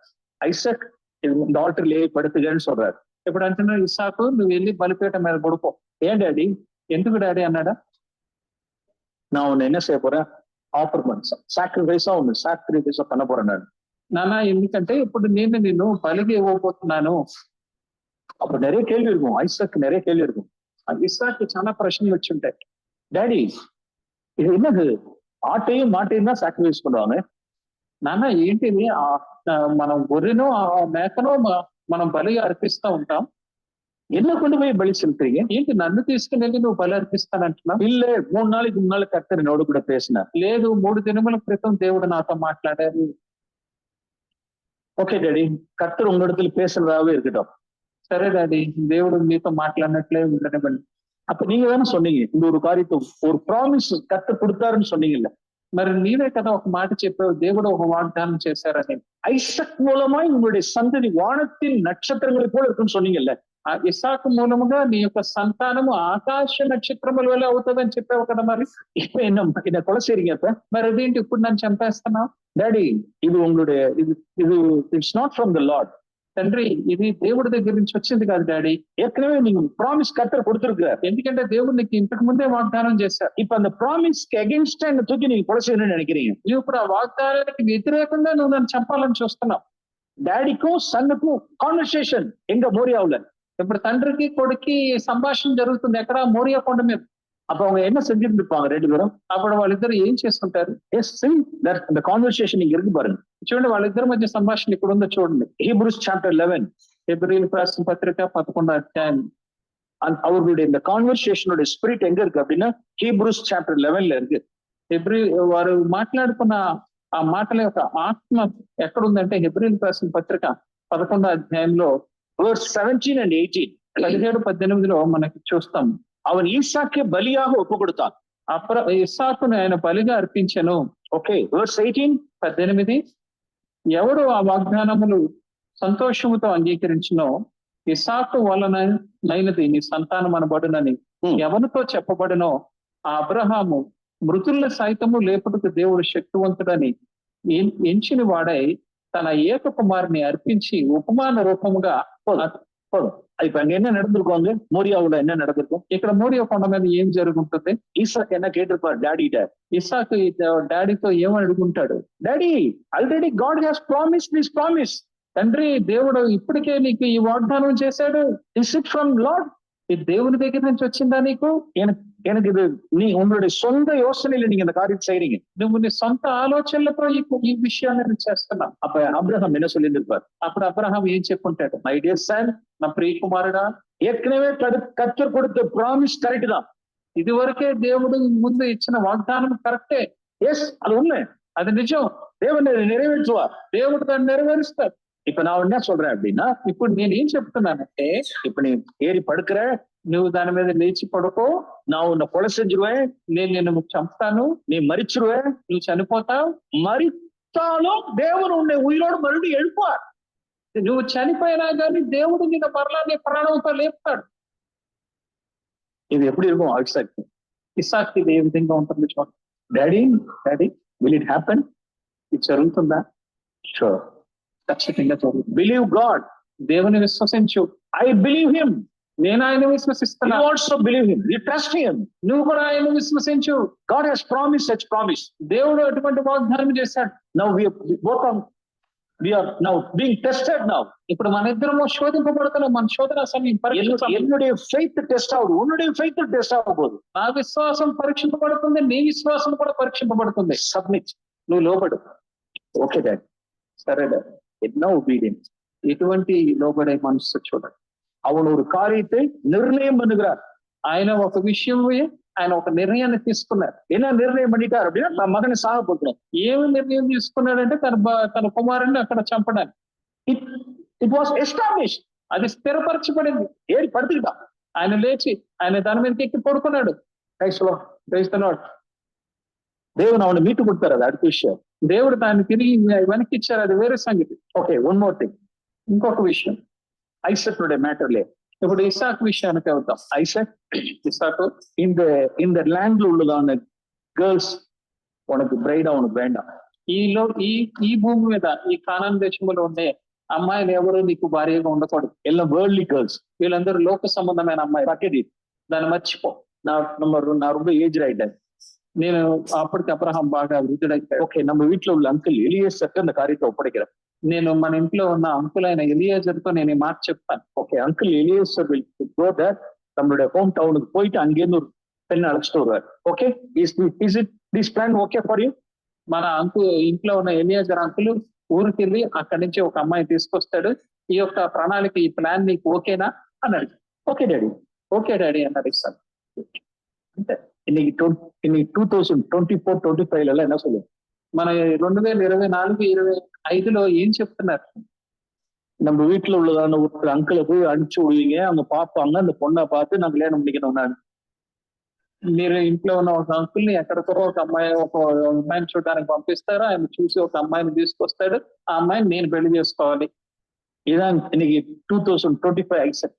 ఈ రోజు 2025లో ఇస్సాకులు చెప్పే మాట ఇది. நான் ஏறி படுத்துக்கணும், நீங்க இப்படி கொலை செய்வீங்க, அப்புறம் கர்த்தர் என்ன உயிரோடு எழுப்புவாரு, ఓయా அப்படின்றவங்களாம் இருக்காங்க. నేను ఎక్కి దాని మీద పడుకోవాలి, నువ్వు చంపుతావు, అప్పుడు దేవుడు నన్ను తిరిగి లేపుతాడు, ఎల్లయ్యా అంటాడు. You become mad old man. నువ్వు ముసలివాడు అయిపోయావు, పిచ్చోడు అయిపోయావు. వాట్ నాన్ సెన్స్ ఇది? ఏంటి ఇది? వెర్రితనం అంటట. ஏறி படுத்துக்குவாங்களா, இப்படி கொள்ளுவாங்களா, அப்புறம் உயிரோடு எழுப்புவாங்க. పడుకోనంట, ఆయన చంపుతారంట, ఆయన లేపుతాడంట. இதான் இன்னைக்கு இருக்கிற ஜெனரேஷன். ఈ తరము ఈ విధంగా மாடர்ன் ஐசக்ஸ். ఎంత కొత్త ఇస్సాకులందరూ ఇలా ఉన్నారు. ஒரு காரியத்தை அவர் நிர்ணயம் பண்ணுகிறார். ఒక విషయాన్ని ఆయన ఒక నిర్ణయం తీసుకుంటున్నాడు. అబ్రహాం மனைவி இருந்தாலும் సరే, భార్య అయినా సరే, what responsibility we should have. ఎటువంటి brothers, as fathers, as husbands, ఒక భర్తగా, ఒక తండ్రిగా, ఒక సహోదరుడిగా ఎంత గొప్ప బాధ్యత మీ మీద ఉంది. நாம் ஈசாக்கு தியானிச்சு நமக்கவே விட்டுற வேண்டாம். ఇస్సాకును ధ్యానించి దాన్ని మనం వదిలిపెట్టేయకూడదు. நாம் ஒரு காரியத்தை நம்மளுடைய குடும்பத்துல நாம் நிர்ணயம் பண்ணா, இட் ஷுட் பி எஸ்டாப்லிஷ்డ్. మనం ఒక విషయం మన కుటుంబంలో ఒక నిర్ణయం తీసుకున్నామంటే అది స్థిరపరచబడాలి. I know some families. నాకు కొన్ని కుటుంబాలు తెలుస్తుంది. சில பேரண்ட்ஸ் நம்ம பார்த்துவோம், they have shed tears. కొంతమంది తల్లిదండ్రులు నేను చూస్తాను, వాళ్ళు కన్నీరు కారుస్తూ ఉంటారు. ஃபார் எக்ஸாம்பிள் இதான் குண்டூர்னு வச்சுங்க. குண்டூர் ఉదాహరణకి గుంటూరు అనేది తీసుకున్నాం. இங்க காலேஜ் இங்க இருந்து ஒரு 5 கிலோமீட்டர்ஸ்ல ஒரு காலேஜ் இருக்கு. ఇక్కడ 5 కిలోమీటర్ల దూరంలో ఒక కాలేజ్ ఉంది. அந்த பையன் அந்த ஃபேமிலியில் உள்ளதான அந்த பையன் காலேஜ் ஸ்டூடெண்ட் பேரண்ட்ஸ் ஒரு பைக் கேட்கிறான், టూ వీలర్ కేక్కినా. ఇప్పుడు ఆ కాలేజీకి వెళ్ళే ఆ అబ్బాయి, ఆ ఫ్యామిలీలో ఉన్న కుర్రవాడు కాలేజీకి వెళ్తున్నాడు. ఇప్పుడు తల్లిదండ్రుల్ని నాకు బైక్ కావాలి అని అడుగుతాడు. ఫాదర్ சொல்றாரு, తండ్రి చెప్తున్నారు, there are lot of town buses are going, government buses are going, city బస్సులు చాలా ఉన్నాయి, బస్సులు వెళ్తున్నాయి. ఓకే, உனக்கு நான் வாங்கி தரேன். సరే నేను నీకు కొంటాను. ஒரு சாதாரண ஒரு ஹீரோ ஹோண்டா வண்டி வாங்கி தரேன். సరే ఒక నార్మల్ హీరో హోండా బండి కొంటాను. ఓకే, அது ஒரு 70-75 80-60 நான் வாங்கி தரேன்னு சொல்றாரு. సరే 75, 80 లోపే కొంటాను అనేది అన్నది. இந்த ஹீரோ ஹோண்டெல்லாம் யார் வேணும்? அதெல்லாம் வேண்டாம். హీరో హోండా ఎవరికి కావాలి? అదేం అక్కర్లేదు. ఇప్పుడు ఏమవుతుందో எனக்கு இப்படி ஒண்ணு வேணும். இப்படி உட்காந்து தூக்கிட்டு இருக்கு, அதை அடிச்சா அங்க போடுவாங்கல்ல, அந்த வெஹிக்கிள் விழுந்தா బండి ఇలా ఉంటది, ఇలాగ వంగుని కూర్చోవాలి, కిందకి బండి ఇలా పట్టుకుని కూర్చోవాలి, ఇలా బ్రేక్ వేస్తే అక్కడ పడతాం కదా, అలాంటి బండి కావాలి. அந்த டயர்ல பெரிய டயரா இருக்கும். టైర్ ఏమో ఎంత పెద్ద టైర్ ఉంటుంది. என் ஃப்ரெண்ட்ஸ் எல்லாம் அது மாதிரி வாங்கியிருக்காங்க. నా ఫ్రెండ్స్ అందరూ అలాంటి బండి కొనుక్కున్నారు. எல்லாம் புல்லிங்கோஸ் స్టైల్స్. ఇదంతా ఈ విధంగా స్టైల్ లాగా ఏదో చేసుకుంటారు. எல்லாம் பல கட் பண்ணி வச்சுட்டாங்க. ఇలా హెయిర్ కట్ వేసుకొని ఇదంతా పైన ఇలా చేసుకుంటారు. இதுல ஒரு லைனிங், இதுல ஒரு லைனிங். ఇదిలో లైన్ ఈ పక్కన ఇలా గీతలు ఉంటాయి అన్నమాట. ఇక్కడ ఒక గీత, ఇక్కడ ఒక గీత, ఇక్కడ ఒక గీత అలాగా. ఇదిలో ఏదో ఒక కైతో కొట్టు చుట్టి చేయి చుట్టూ ఏదో చుడతారు ఇలాగా చేతికి. బండి విడిచిட்டு இப்படி போகணும் அப்படின்னா బండి ఇలా ఉంగి ఇలా పట్టుకుని అలా డాడీ వార్త నెరవేరలేదు. తండ్రి చెప్పిన మాట స్థిరపరచబడలేదు. హీరో హోండాదా ఇలా నహి హై అవడం తీసుకుంటే హీరో హోండా తీసుకో, లేకపోతే నీ బండి లేదు అంతే. இல்ல வாங்கி கொடுக்குறாங்க, வார்த்தை செல்ல மாட்டேங்குது. ఆయన మాట నిలబడట్లేదు, ఆయన మాట నెరవేర్చబడినట్లేదు, పొందిస్తున్నారు అంతే. இதெல்லாம் எந்த காலத்துல வந்தது இதெல்லாம் இல்லாத போன்ல ఏ కాలంలో వచ్చినాయి ఇవన్నీ? ఓకే సరే, ఇప్పుడు ஒரு కమ్యూనికేషన్కి ఇప్పుడు தேவைப்படுது. இப்ப సరే మాట్లాడుకోవడానికి సంభాషించుకోవడానికి ఇప్పుడు ఏదో అవసరం అయింది, ఏదో ஒரு మినిమం ஒரு పేమెంట్కి ఏదో ஒன்று వాங்கி తరున్నారు, ఏదో చిన్న డబ్బులు ఖర్చు పెట్టి ఏదో ఒకటి కొంటాను. అదే இதெல்லாம் யாரு வச்சுக்கோ தூக்கி எறிதான். ఇలాంటి ఫోన్లన్నీ ఎవరు తీసుకుంటారు? సరే అవన్నీ అవుతుంది. எனக்கு ఇத்தனை థౌసండ్స్కి எனக்கு స్మార్ట్ ఫోన్ వేணும், నాకు ఇన్ని వేలు పెట్టి కొన్న స్మార్ట్ ఫోన్ కావాలి, எனக்கு இந்த కంప్యూటర్ இந்த ల్యాప్టాప్ தான் எனக்கு வேணும், నాకు ఈ రకమైన ల్యాప్టాపే కావాలి, எனக்கு இந்த கோர்ஸ் தான் நான் போய் படிக்கணும், నేను ఈ కోర్సేనే చదువుతాను சொல்றாங்க. இந்த కోర్స్ படிச்சா இதுல வந்து స్కోప్ இருக்காதுப்பா, இந்த కోర్స్ పడి அப்படின்னு சொன்னா, లేదమ్మా నువ్వు ఆ కోర్స్ చదివితే నీకు అందులో భవిష్యత్తు ఉండదు, ఇది చదువు అని చెప్తే, సరే இந்த కోర్స్ எங்க இருக்கு? సరే ఈ కోర్స్ ఎక్కడ ఉంది? అంటార్టికాలో இருக்குங்களா? అంటార్టికాలో ఉందండి. అంటార్టికాలో ఉన్నదాన్న కోర్స్ தான் நான் போய் படிப்பேங்கிறான். అంటార్టికాలో ఉన్న కోర్సే నేను చదువుతానంటారు. என் ఫ్రెండ్స్ எல்லாம் అంటార్టికా போறான், నా ఫ్రెండ్స్ అందరూ అంటార్టికా వెళ్తున్నారు, நானும் అంటార్టికా போவேன், నేను అంటార్టికా వెళ్తాను. அதுக்கு அந்த நாளைக்கு ఫ్యూచర్ல ஒரு జాబ్ సెక్యూరిటీ எல்லாம் స్కోప్ இருக்கான்னு கேட்டா அதெல்லாம் ஒண்ணுமே இல்லை. దానికి భవిష్యత్తు ఏమన్నా ఉందా, దానికి ఏమన్నా ఫ్యూచర్ లో ఏమైనా సెక్యూరిటీ ఉంటుందా అంటే అది కూడా లేదు, ஒண்ணுமே లేదు. அப்ப இந்த பேரண்ட்ஸ் ஒரு காரியத்தை சொன்னா அந்த వార్த்தை అసెప్ట్ பண்ணப்படுகிறது, అసలు తల్లిదండ్రులు ఒక మాట చెప్తే దాన్ని అలా తిరస్కారం అయిపోతుందంటే దాన్ని మట్టి పట్టించుకోవట్లేదు. ஆனால் யாருக்கு அப்படி இல்லை அப்படின்னா அப்ரஹாம் அப்படி இல்லை. కానీ ఎవరి దగ్గర అలా జరగలేదంటే అబ్రహాం దగ్గర అలా జరగలేదు. மனைவியின் இடத்துல ஒரு வார்த்தை சொன்னால் அந்த வார்த்தை தரையில விழாது. భార్య దగ్గర ఒక మాట చెప్పాడంటే ఆ మాట నేలను పడదు. ஒரு ஐசக்ல ஒரு வார்த்தை சொன்னாலும் அந்த வார்த்தை கீழே விழாது. ఇస్సాకుతో ఒక మాట చెప్పాడంటే ఆ మాట నేలను పడదు. ஏன்? அதுக்கு ஒரு சீக்ரெட் இருக்காது. ఎందుకు? అక్కడ ఒక రహస్యం ఉంది. అండ్ జోబ్ చాప్టర్ 22 நான் வாசிக்கிறோம். This is the secret. అది యోబు గ్రంథం 22లోనే చదువుతాం, అదే సీక్రెట్. జోబ్ చాప్టర్ 22, యోబు గ్రంథము 22 verse 28 వాసిచోం. ஒரு காரியத்தை நீ నిర్ణయం பண்ணினால் அது உமக்கு నిలవరపடும். నీవు దేన్నైనా యోచన చేయగా స్థిరపరచబడుతుందంటే 28లో మనం చదివాం. 28కి நம்ம வரணும் அப்படின்னா 28కి మనం రావాలి. What are all the things we should observe? మనం పాటించవలసినవి, గమనించవలసినవి ఏంటి? என்னென்னலாம் வாசிக்கிறோம் அப்படின்னா verse 21ல இருந்து வாசிக்கிறோம். 21 నుంచి మనం చదువుతాం. நீர் அவரோடு பழகி சமாதானமா இரு, ఆయనతో సహవాసము చేసిన ఎడల నీకు సమాధానము కలుగును. దేవునోడు నల్ల పழகி సమాధానమై நாம் இருக்கப்படும்.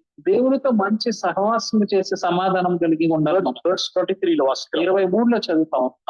సర్వశక్తుని వైపు నువ్వు తిరిగిన ఎడల నీ గుడారములో నుండి దుర్మార్గమును దూరముగా తొలగించిన ఎడల, நம்மளுடைய கூடாரத்தில் எங்கேயும் అక్రమం இருக்கக்கூடாது. మన యొక్క ఇంటిలో, మన గుడారంలో ఎక్కడా కూడా అతిక్రమము ఉండకూడదు, எந்த ஒரு அநியாயமும் காணப்படக்கூடாது, ఎటువంటి అన్యాయము కనపడకూడదు. ఎస్, எப்படி நம்முடைய கூடாரத்தை அவன் சுத்திகரித்து வைத்துக் கொள்வது, ఏ విధంగా తన గుడారమును శుద్ధీకరించుకుంటూ ఉన్నాడో చూడండి. verse 24లో వాసిస్తాం. 24లో మనం చదువుతాం. మంటిలో నీ బంగారమును, ఏటి రాళ్లలో ఓఫీరు సువర్ణమును పారవేయము. அப்படின்னு எப்படி டிரான்ஸ்லேட் பண்ணி நாம் எங்க எதை தூக்கி எறியணுமா அப்படின்னா, தேனியும் ஓப்பீரின் தங்கத்தையும் நாம் டஸ்ட்ல போடணுமா? we should throw it away in the dust. దేన్ని పారేయాలండి? మనం దేన్ని పారేయాలంటే బంగారమును, ఓఫీరు సువర్ణమును మనం అలా ఇస్రాయేల్ పడేయాలంటే అది. అప్పుడు verse 25, అప్పుడు 25 మనం చెప్తాం. అప్పుడు సర్వశక్తుడు నీకు అపరంజిగాను ప్రశస్తమైన వెండిగాను ఉండును. ఎస్, அப்ப 24, 25 వాసిக்கிறோம். 24, 25లో మనం చదువుతాం. பொருளாசை இல்லாதவர்களாய் நாம் இருக்கணும். అంటే ధనాపేక్ష లేని వారి కింద మనం ఉండాలి. நமக்கு பொன்னின் மேலும் பொருட்களின் மேலும் தங்கத்தின் மேலும் நமக்கு அதை நம் நோ కవెచియస్నెస్, మన బంగారం మీద, సువర్ణం మీద, డబ్బు మీద ఎటువంటి పేరాస, దురాశ ఉండకూడదు. அதை நான் வைக்க வேண்டிய இடம் புழுதியில டஸ்ட்ல வைக்கணும். మనం దాన్ని ఉంచవలసిన స్థలము డస్ట్బిన్, అది మనం అక్కడ దుమ్ములో ఉంచాల్సిన ప్రదేశం అది. எஸ் அப்ரஹாம் அப்படிதான் இருந்தார். అబ్రహాం ఆ విధంగా ఉన్నాడు.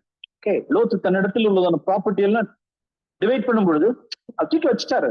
లోతు తన దగ్గర ఉన్న ఆస్తిని మొత్తం అలా విభజిస్తున్నప్పుడు అన్ని అలా విసిరిపడేసాడు.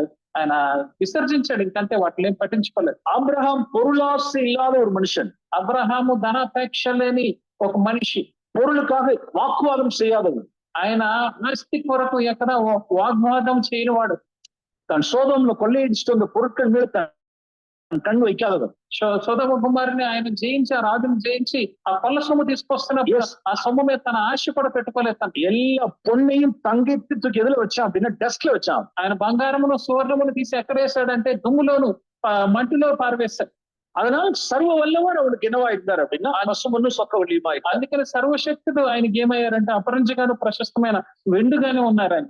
அருமையானவர்களே, ప్రియమైన వాళ్ళారా, பண ஆசை இல்லாதவர்களாய் பொருளாசை இல்லாதவர்களாய் நாம் இருக்கும் பட்சத்தில் మనం ధనాపేక్ష లేని వారం కింద, ఇక బంగారం మీద ఆశ లేని వారి కింద జీవించిన పక్షంలో நாம் ஒரு காரியத்தை நம்முடைய குடும்பத்தில் நாம் நிர்ணயம் பண்ணும் பொழுது நிலைவரப்படும்.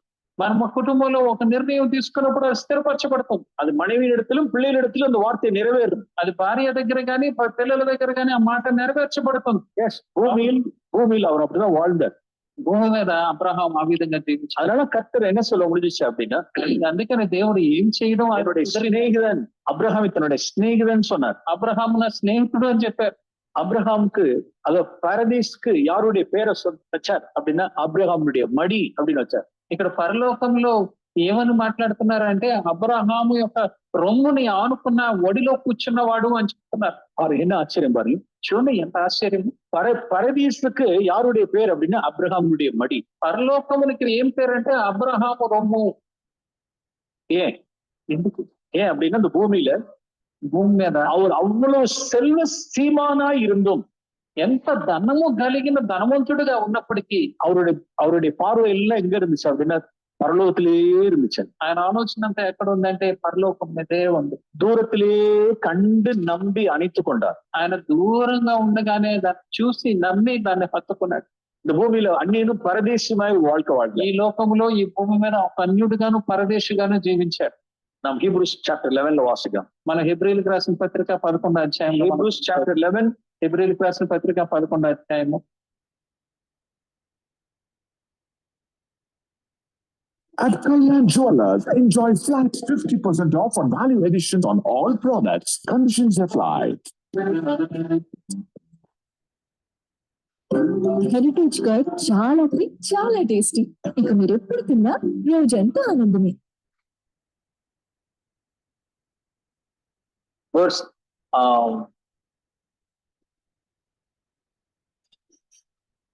verse 9 లో వాసిద్దాం. 9వ వచనంలో మనం చదువుతాం, విశ్వాసమును బట్టి అతడును అతనితో ఆ వాగ్దానమునకు సమాన వారసులైన ఇస్సాకు యాకోబు అను వారును ఆ గుడారములో నివసించుచు అన్యుల దేశములో ఉన్నట్లుగా వాగ్దాత దేశములో పరవాసులైరి.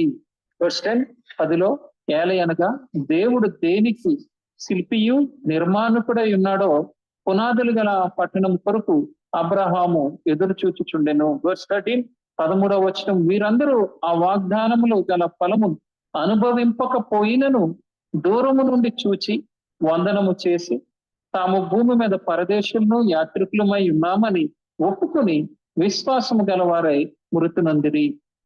எவ்வளவு அவருடைய கண்கள் எல்லாம் எங்க இருந்துச்சு அப்படின்னா தூரத்தில் அவைகளை கண்டு நம்பி. చూడండి, వాళ్ళ కళ్ళన్నీ ఎక్కడ ఉన్నాయంటే దూరము నుంచి చూచి నమ్మి విశ్వసించి அதை அணைத்து கொண்டார்கள். దాన్నే వాళ్ళు పట్టుకుని ఉన్నారు. எஸ், பூமியில அவர்கள் கையில பணம் பொருட்கள்லாம் இருந்தது, ஆனால் அவர்கள் எல்லாம் அதுலதான் கண் வச்சிருந்தாங்க. భూమి మీద వాళ్ళ దగ్గర ధనమంతా ఉంది, డబ్బు ఉంది, కానీ వాళ్ళ ఆ కన్నులు మాత్రం ఇప్పుడు పరలోకం మీద ఉన్నాయి. சோ தேவன் இப்படிப்பட்ட நம்பிக்கை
మరిచిట సారా మృతి నొందింది. చాప్టర్ 23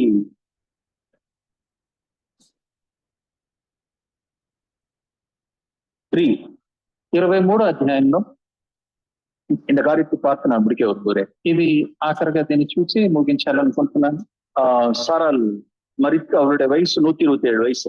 120 సంవత్సరాలప్పుడు సారా చనిపోయింది. ఓకే, అయితే అబ్రహాం இப்ப இவனுக்கு వయసు ఎవరు அப்படின்னா 37 వయసు పైన. ఇప్పుడు ఇసాకు వయసు ఎంత అంటే 37 సంవత్సరాలు, కిందట 90 వయసులు పెట్టి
దూరத்தில் అవిகளை కండి నమ్మి.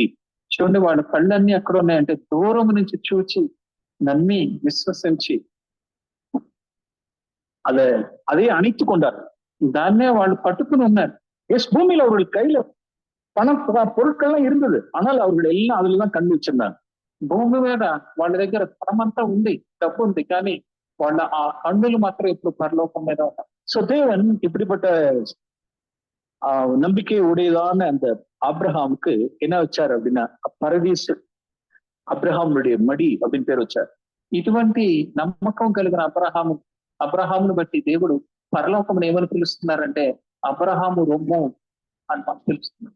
பிரியமானவர்களே, இப்படி அப்ரஹாம் ஒரு விசுவாசத்தோடு அவன் என்ன செய்தான் என்றால் தன்னுடைய కుటుంబத்தில் కార్యத்தை கொண்டு వద్దాం. దేవుడు ప్రియమైన వాడిన అబ్రహాము ఈ విధంగా విశ్వాసంతో తన పిల్లల్ని, తన భార్యని ఆయన ఇలా తీసుకుని వస్తాం. அவனுடைய காரியங்கள் என்ன செய்யப்பட்டுச்சு அப்படின்னா నెరవేర్నిచ్చాడు కుటుంబத்துல. ఆయన చేసిన కార్యములన్నీ, నిర్ణయాలన్నీ ఏం జరిగినాయి అంటే ఆ కుటుంబంలో నెరవేరిని. எல்லாவற்றுக்கும் తన మాదిరిగా తన డెమో పట్టి కాంచాల. ప్రతి దానికి మాదిరిగా తను ముందుగానే చూపించుకున్నాడు. అలా డెమో లాగా తను జీవించి చూపించాడు. ఒక కార్యத்தை சொல்லி நான் முடிக்க விரும்புகிறேன். ఒక విషయం చెప్పి నేను ముగించాలనుకుంటున్నాను. అబ్రహాం எப்படி తన్నుடைய మగనుடைய కార్యத்தில் అబ్రహాం ఎప్పుడు తన కుమారుని కార్యములు చేశాడనే విషయం. அவனுடைய సారా మరిచిట సారా మృతి నొందింది. చాప్టర్ 23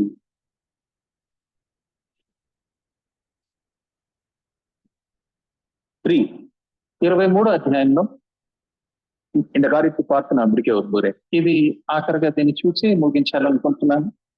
సారాల్ మరిచి அவருடைய వయసు 127 వయసు. 120 సంవత్సరాలప్పుడు సారా చనిపోయింది. ఓకే, అయితే అబ్రహాం இப்ப இவனுக்கு వయసు ఎవరు அப்படின்னா 37 వయసు పైన. ఇప్పుడు ఇసాకు వయసు ఎంత అంటే 37 సంవత్సరాలు, కిందట 90 వయసులో పెట్టెడతారు. దగ్గర 90 సంవత్సరముల వయసులో బిడ్డను కన్నా. ఐసక్ வயசு வந்து 37 வயசு. ఇప్పుడు ఇస్సాకు వయసు 37 సంవత్సరములు. இப்ப அவளை அடக்கம் சாரால பரியல் பண்ணணும். இப்ப ఇప్పుడు సారాని ఆ పాతి పెట్టాల్సిన సమయం. அதுக்காக ஒரு பரியலுக்காக ஒரு கிரவுண்ட் வாங்குறாரு. దాని గురించి అక్కడ ఆవిడ పాతి పెట్టడానికి ఒక భూమిని కొంటున్నాడు. ఇక్కడ verse 3 வாசிக்கிறோம். ஏத்தின் புத்திரர்களோட கூட ஒரு லேண்ட் பரியல் கிரவுண்ட் வாங்குறதுக்காக பேசுறாரு.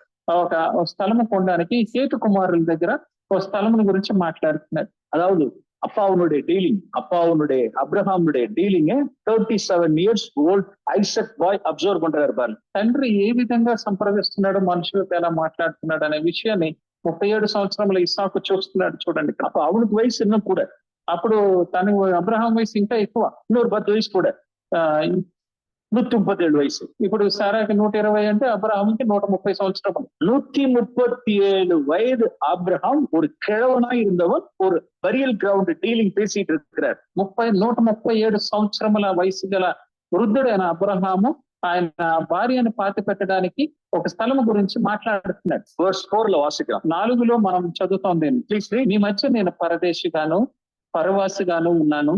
మృతి పొందిన నా భార్య నా కన్నుల ఎదుట ఉండకుండా ఆమెను పాతి పెట్టుటకు మీ సావున నాకు ఒక శ్మశాన భూమిని స్వాస్థ్యముగా ఈడని అడగగా, ఓకే, verse 5లో హేతు కుమారులు, అయ్యా మా మాట వినుము, నీవు మా మధ్యన మహారాజువై ఉన్నావు. మా శ్మశాన భూములలో అతి శ్రేష్టమైన దాని యందు మృతి పొందిన నీ భార్యను పాతి పెట్టుము. నీవు మృతునందు నీ భార్యను పాతి పెట్టినట్లు మాలో తన శ్మశాన భూమిని ఇయ్యనొల్లని వాడు ఎవడనూ లేడని అబ్రహాముకు ఉత్తరం ఇచ్చిరి. verse 7 వాసిద్దాం. అబ్రహాం எழுந்திருந்து ఆ దేశத்தாருக்கு వందనం செய்தான். ఇక్కడ చూడండి, అబ్రహాము లేచి నిలబడి ఆ దేశ ప్రజలైన హేతు కుమారులు ఎదుట సాగిలు పడుతున్నాడు. ఎప్పుడు సాగిలు పడుతుంది. ఓ, ఆశ్చర్యమా, நல்ல ఇంగ్లీష్ లో కూడా అలాగే ఉంది. எத்தனை வயசு மறந்துட கூட, ఎంత వయసు అంటే 137 సంవత్సరాలు. 137 வயது அப்ரஹாம். అబ్రహాముకి 137 సంవత్సరములు. அங்க 37 வயசு பையன் ஐசக் முன்னால் நிக்கிறார். 37 సంవత్సరముల ఐసాక్ పక్కన చూస్తున్నాడు.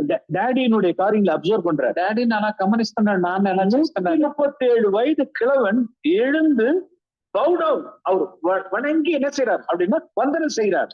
137 సంవత్సరముల వయసు గల తండ్రి పైకి లేచి ఏం చేస్తున్నాడంటే అలా వంగుని వాళ్ళకి వందనం చేస్తున్నాడు.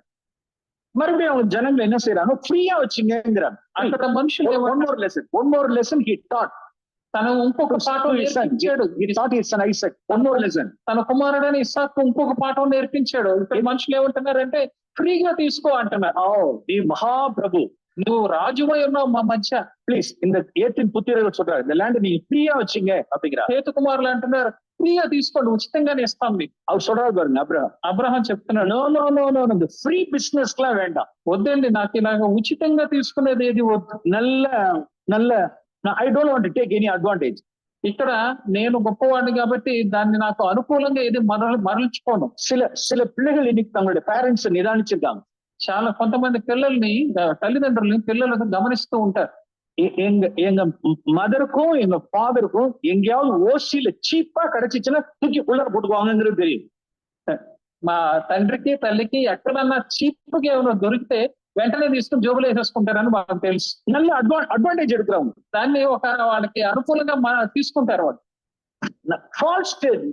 ఫాల్స్ టెస్టిమనీ, అది తప్పైన సాక్ష్యం, అది பேட் டெஸ்டிமனி, అది చాలా చెడ్డ సాక్ష్యం. அவங்க பார்த்துட்டு இருக்கான் பாருங்க, ஐசக் பார்த்துட்டு இருக்கிறாரு. ఐజాక్ చూస్తున్నాడు ఇక్కడ, no no no no no, పణం கொடுத்துதான் வாங்குவேன்.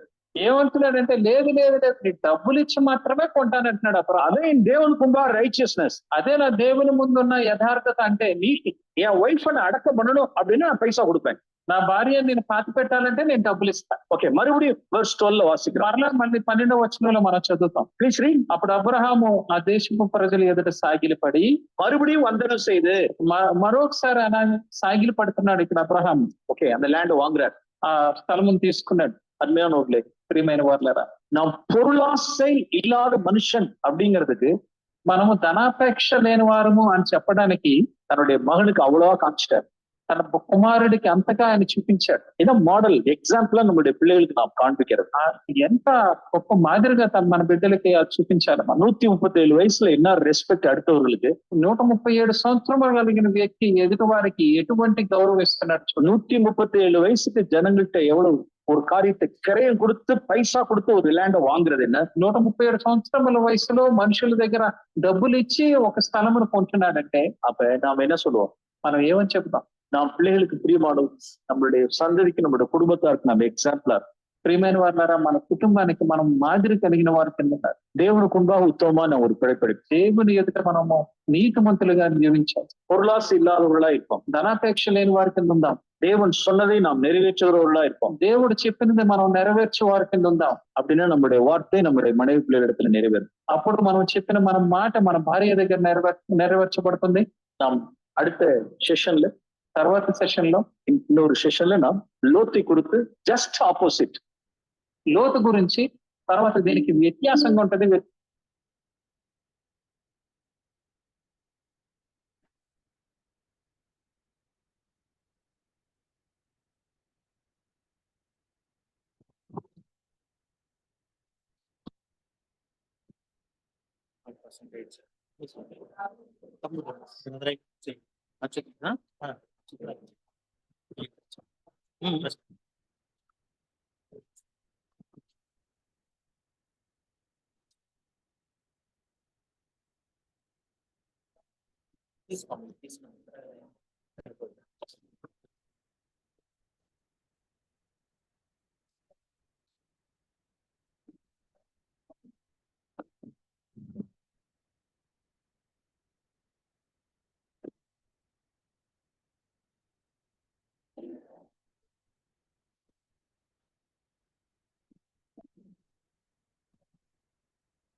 Praise the Lord, dear brothers and sisters.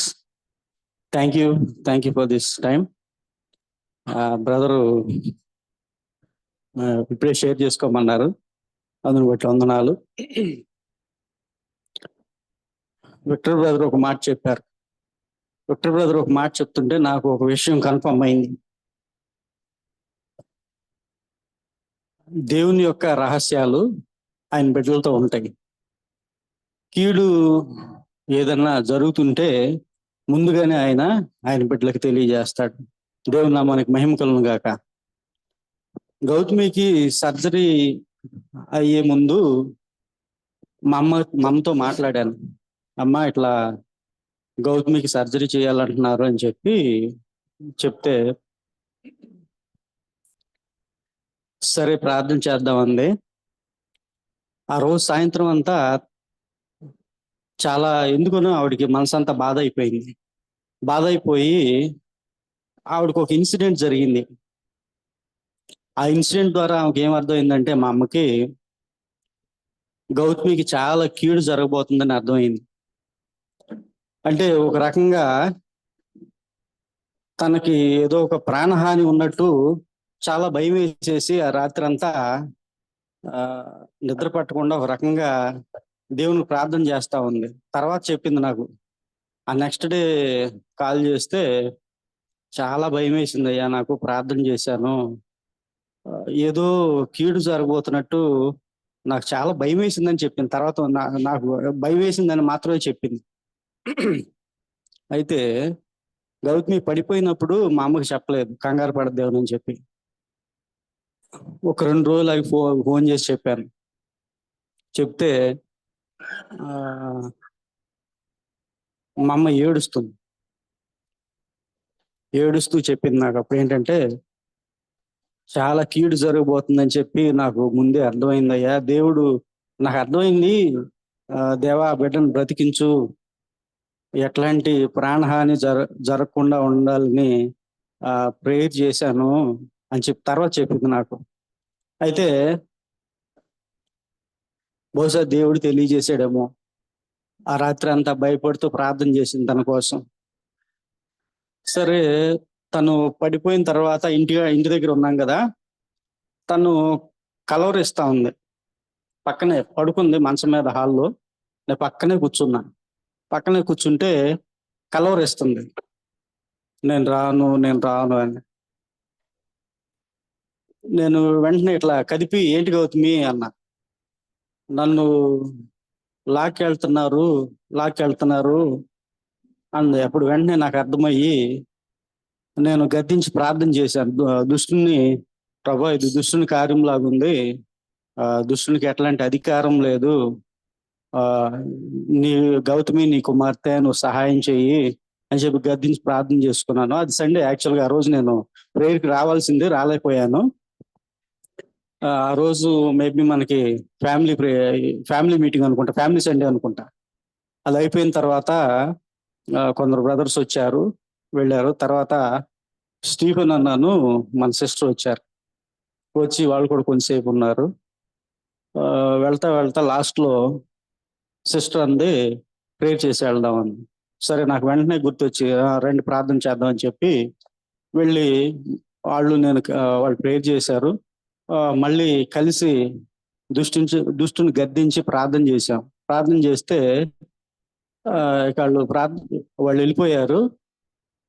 తను కొంచెం అప్పటి వరకు ఉన్న దానికంటే కొంచెం బెటర్గా ఉందని నాకు అనిపించింది. లేచి కొంచెం అటు ఇటు తిరిగింది. అప్పుడు నాకు అనిపించింది ఏంటంటే దేవుడు ఒక రకమైన విడుదల ఇచ్చాడని చెప్పి నా మనసులో నాకు అర్థమైంది. ఇప్పుడు బ్రదర్ చెప్పిన దాన్ని బట్టి నాకేమర్థమైందంటే, ఒక కీడు జరగబోతా ఉంది అని చెప్పి దేవుడు అమ్మకి ముందే తెలియజేసినట్టు నాకు అర్థమైంది. ఆవిడ కూడా పాపం కన్నీరు కార్చి ప్రార్థన చేసింది. నాకు ఏం అర్థమైందంటే, మేబీ దేవుడు గౌతమికి ఇది సెకండ్ లైఫ్ కావచ్చు. దయచేసి తన కోసం ప్రార్థన చేయండి. నాకు తను పడిపోయినప్పుడైతే చాలా భయం వేసింది. ఆమెకే అర్థమైంది నాకేదో అయిపోతుంది, చనిపోతున్నాను అన్నంత ఆమెకే అర్థమైంది. నాకు అంతే భయం వేసింది. మేబీ ఒక ఘోరమైన కార్యం ఆ టైంలో జరుగుండేదేమో. దేవుడు మహాకృపను బట్టి దేవుడు అట్లాంటి హాని, కీడు జరగకుండా తనను కాపాడాడు. దానికోసం ప్రేయర్ చేయండి. మేము ఫ్యామిలీగా దేవుని మహిమార్థమై బ్రతకాలి, దేవునికి ఉపయోగకరంగా ఉండాలి. దానికోసం దయచేసి ప్రార్థన చేయండి. అయితే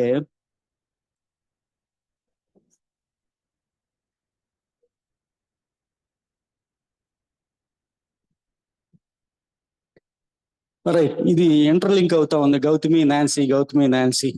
రైట్. నాన్సీకి సర్జరీ అయిపోయింది.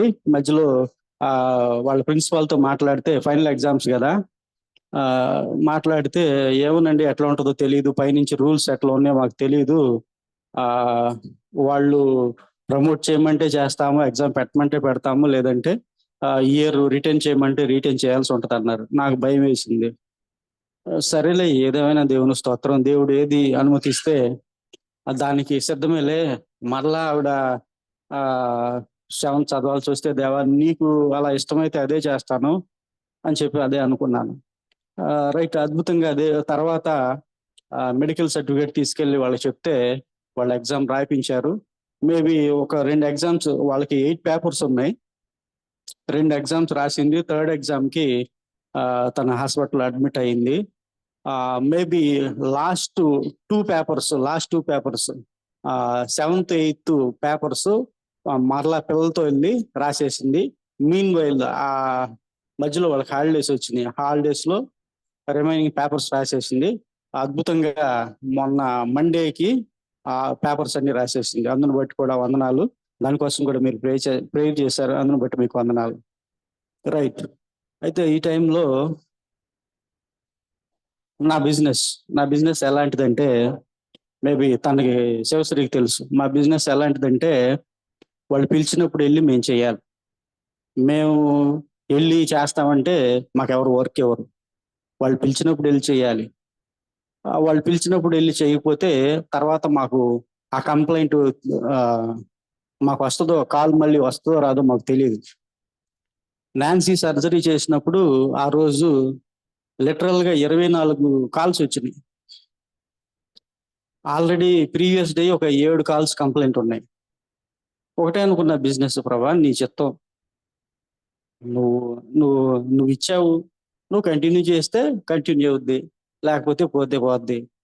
నువ్వు నన్ను పోషించేది ఆ, నా బిజినెస్ లేకపోతే ఇంకోటి కాదు, కానీ నన్ను నా కుటుంబాన్ని పోషించేది నువ్వే అని చెప్పి ఆ విషయంలో కూడా దేవునికి వందనాలు చెల్లించుకున్నప్పుడు, తర్వాత కొందరు కస్టమర్స్ చెప్పాను ఇలా మెడికల్ ఎమర్జెన్సీ మూలంగా రాలేకపోయానంటే పాపం కొందరు వెయిట్ చేశారు, 3-4 days వెయిట్ చేశారు. కొందరు ఏమో ఎమర్జెన్సీ వల్ల ఉండలేకపోయారు. ఏదేమైనా బిజినెస్ కూడా పెద్దగా ఎఫెక్ట్ ఏమి అవ్వలేదు. దేవుడి దయ వల్ల బిజినెస్ కంటిన్యూ అవుతుంది. అయితే నెక్స్ట్ వచ్చేసి ఫైనాన్సెస్. సర్జరీస్కి ఫైనాన్సెస్. గౌతమి రైట్ ప్రీవియస్ గానే మేబీ ఒక 5 years నుంచి తనకు స్టోన్స్ ఉన్నాయి. గతంలో కూడా ఒక స్టోన్ ఇట్లా అయితే అదే నిమ్రా హాస్పిటల్ అడ్మిట్ అయితే వాళ్ళు మెడిసిన్ ఇచ్చారు. మెడిసిన్ ఇవ్వటం ద్వారా పడిపోయింది.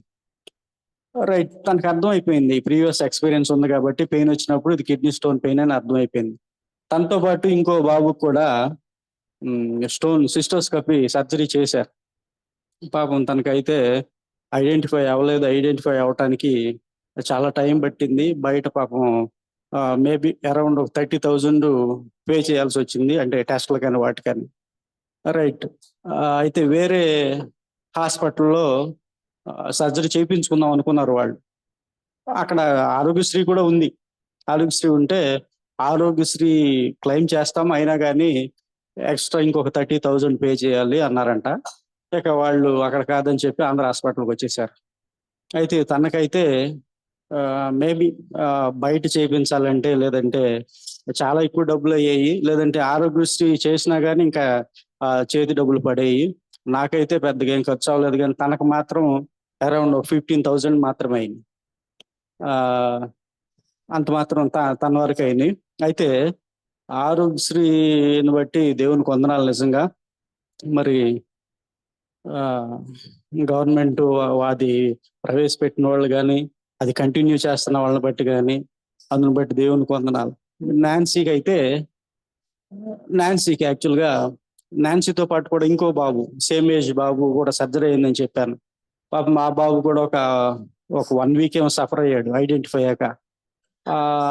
ఐడెంటిఫై అవటానికే అరౌండ్ 63,000 అయినాయి అంట బాబుకి. 4 CT స్కాన్ తీస్తే గానీ అది ఐడెంటిఫై అవ్వలేదంట. ఈలోపు పాపం అది పగిలిపోయి పొట్ట ఇన్ఫెక్షన్ అయిపోయి పాపం ఆ బాబు బాధపడ్డాడు.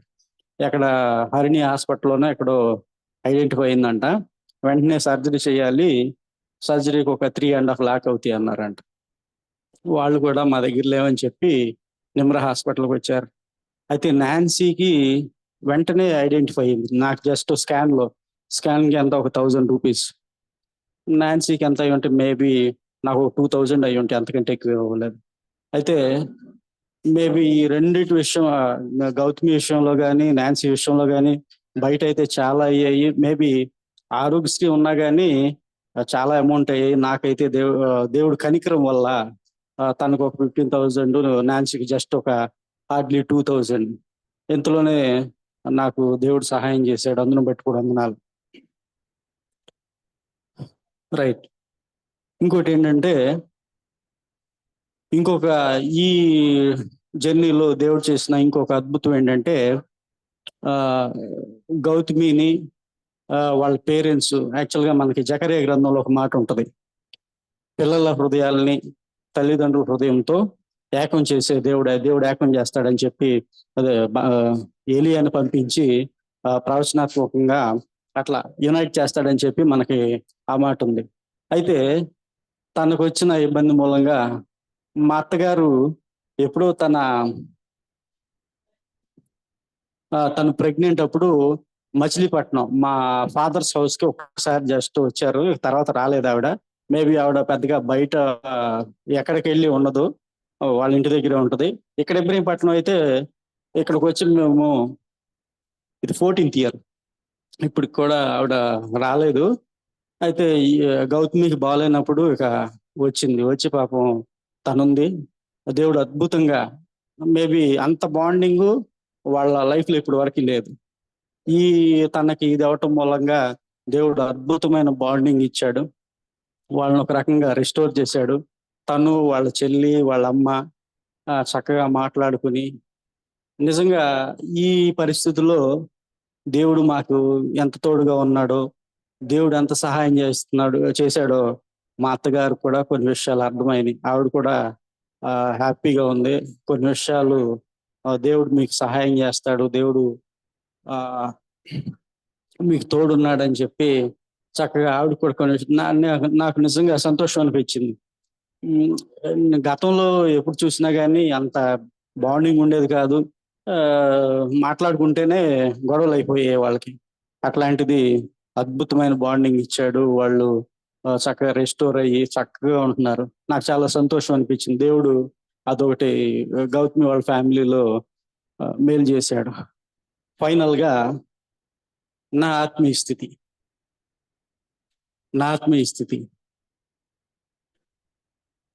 మలాటు అని ఎప్పుడైనా విన్నారా పదం, పేరు?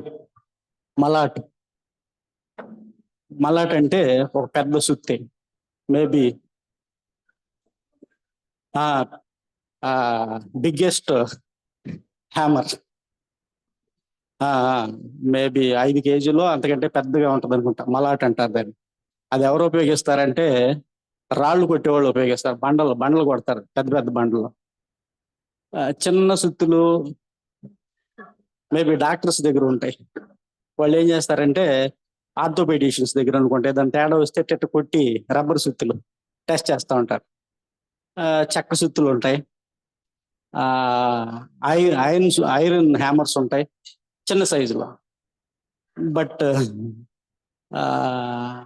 నేను ఎంత స్టోనీ హార్డ్ అంటే దేవుడు మలాట్ తీసుకోవాల్సి వచ్చింది. అంత మేబీ అది వాడితేనే కానీ నేను లైన్లో, అది వాడాడు కాబట్టి నేను లైన్లోకి వచ్చాను. దేవుడు నమ్మనికి మహిమ కలుగును గాక. దేవుడు యాక్చువల్గా ఈ స్ట్రగుల్ స్టార్ట్ అయినప్పుడు నేను యెషయా గ్రంథం చదవటం మొదలు పెట్టాను. అంతకుముందు నాకు పెద్దగా అర్థమయ్యేది కాదు. ఈ జర్నీలో కొంచెం బెటర్గా అర్థమయ్యి దేవుడు నా పాపాన్ని బట్టి శిక్షించి ఇశ్రాయేల్ని రకరకాల ప్రజలకు అప్పగిస్తూ ఉంటాడు. అస్సీరియన్స్ కి, బాబిలోనియన్స్ కి, వీళ్ళకి అప్పగిస్తూ ఉంటాడు. ఎందుకంటే వాళ్ళ పాపాన్ని బట్టి.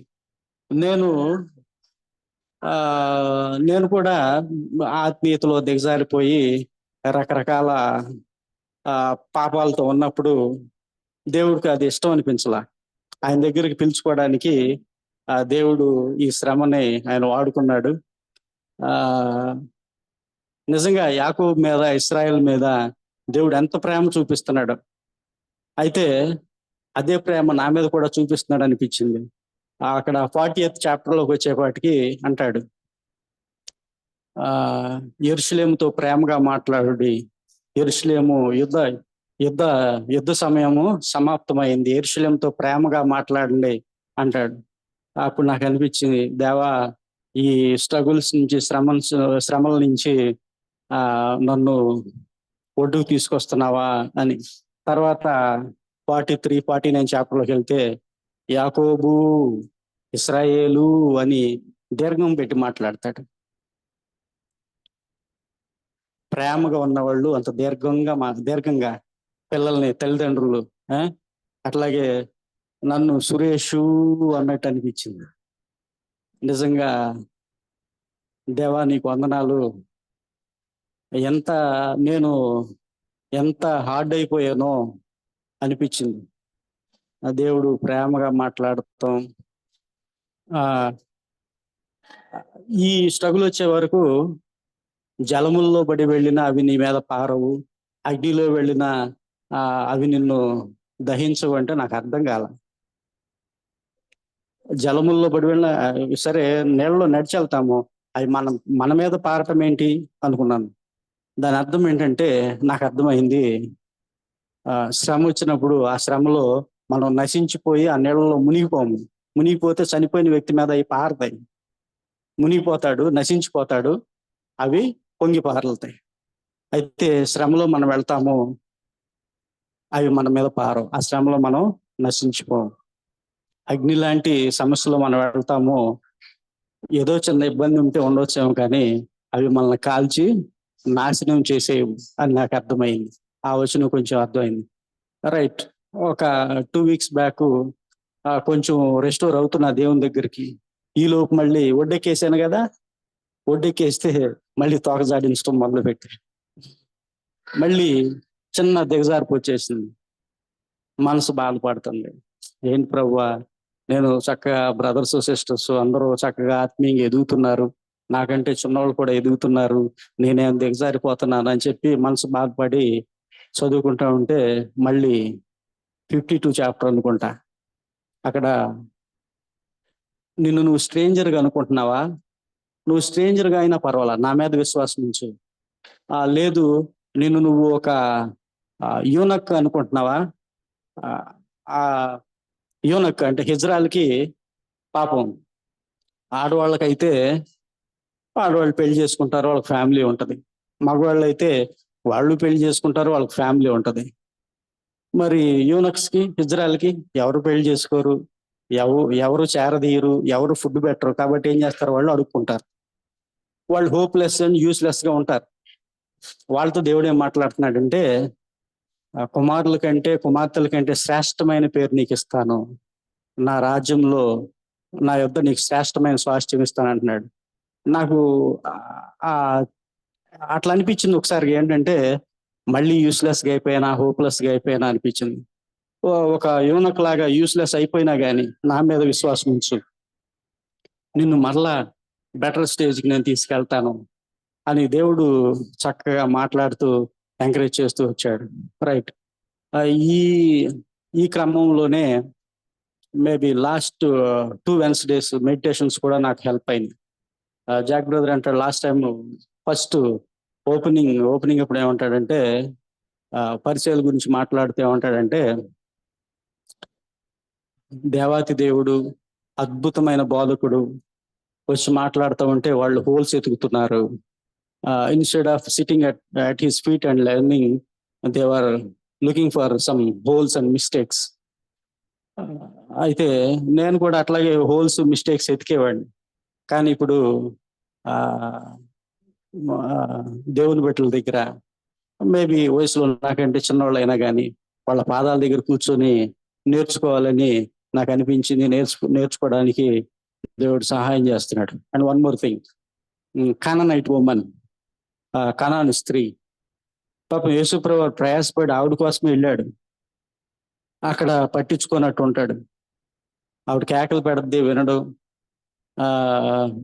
ఆవిడ బాధ తట్టుకోలేక శిష్యులు అంటారు, ఆవిడ ఏదో వచ్చింది కొంచెం చూసి పంపించవచ్చు కదా అంటే, కుక్క అన్నట్టు మాట్లాడతాడు ఇండైరెక్ట్ గా. రైట్. నిజంగా నాకు అనిపించింది, ఏంటి నేనే స్ట్రగుల్ అవుతున్నాను, బాధపడుతున్నాను, ఇంత మంచి మాటలు వస్తున్నాయి కానీ అది నాకు నమ్మశక్యం కావట్లేదే అన్నట్టు నాకు ప్రశ్నలు వచ్చినాయి. అప్పుడు అనిపించింది, రైట్, దేవుడు నా కోసమే మాట్లాడుతున్నాడు, నాతోనే మాట్లాడుతున్నాడు. మేబీ నాకు అలా అనిపిస్తుంది, నాతో లేడు, నన్ను పట్టించుకోవట్లేదు అని అనిపిస్తుంది, కానీ దీన్ని నేను ఖచ్చితంగా అధిగమిస్తాను, నా కోసమే ఉన్నాడని చెప్పి నాకు నిజంగా హెల్ప్ అయ్యాయి.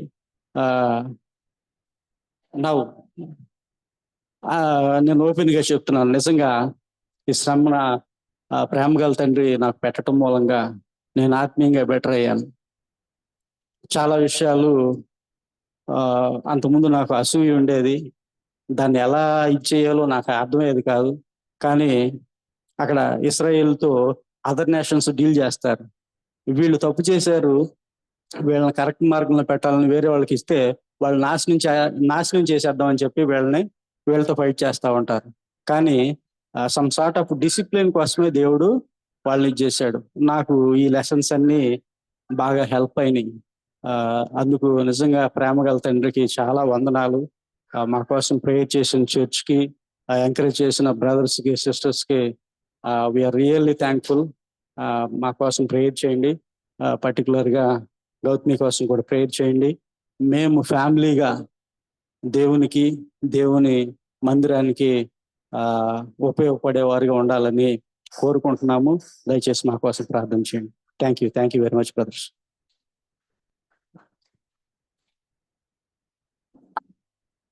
Praise Lord brothers and sisters. మా కోసం ప్రార్థన చేసిన మీ అందరికీ వందనాలు. నాన్సీ ఎగ్జామ్స్ కోసం చిన్న మాట చెప్పాలని అనుకుంటున్నాను. నాన్సీ ఇంకా రేపు డిశ్చార్జ్ అవుతుంది అనిపించుకుని ఎగ్జామ్స్ ఉన్నాయి. ఇంకా ఎగ్జామ్కి తనకి 3 days 4 days హాలిడేస్ వచ్చినాయి. ఆ హాలిడేస్ లో తను వెళ్ళలేని ఎగ్జామ్స్ రాయమని చెప్పారు స్కూల్లో. అయితే రేపు డిశ్చార్జ్ అవుతాను అనిపించుకుని నేను పడుకున్న తన కాళ్ళ దగ్గర లేపి మమ్మీ ఫోన్ మాట్లాడు అనేసి వాళ్ళ ఫ్రెండ్ కాల్ చేసి ఇచ్చింది నాకు. ఏం మాట్లాడినమ్మా అని అంటే, తను రాయాల్సిన ఎగ్జామ్స్ ఉంటాయి కదా, పేపర్స్ అడిగి మమ్మీ తనని అనేసి అన్నది. అంటే నిద్రమత్తులో ఉన్నా, నాకు తెలియలేదు. అమ్మా ఇలా నాన్సీ పేపర్స్ అడుగుతుందిరా అంటే, ఇవ్వకూడదు ఆంటీ అనేసి తను ఫోన్ పెట్టేసింది. అయితే నేను వాష్రూమ్లోకి వెళ్ళి ఫేస్ వాష్ చేసుకుని వచ్చి కూర్చొని ఆలోచించి తప్పు కదా, ఎగ్జామ్స్ రాసిన పేపర్స్ తీసుకుని చూసి రాయడం అనేది చీటింగ్ కదా, తను అడగమన్నది నేను ఎలా అడిగాను అని నా మనసుకు అనిపించింది. వెంటనే నేను నాన్సీతో మాట్లాడాను. నాకు అప్పుడు ఒక విషయం గుర్తొచ్చింది.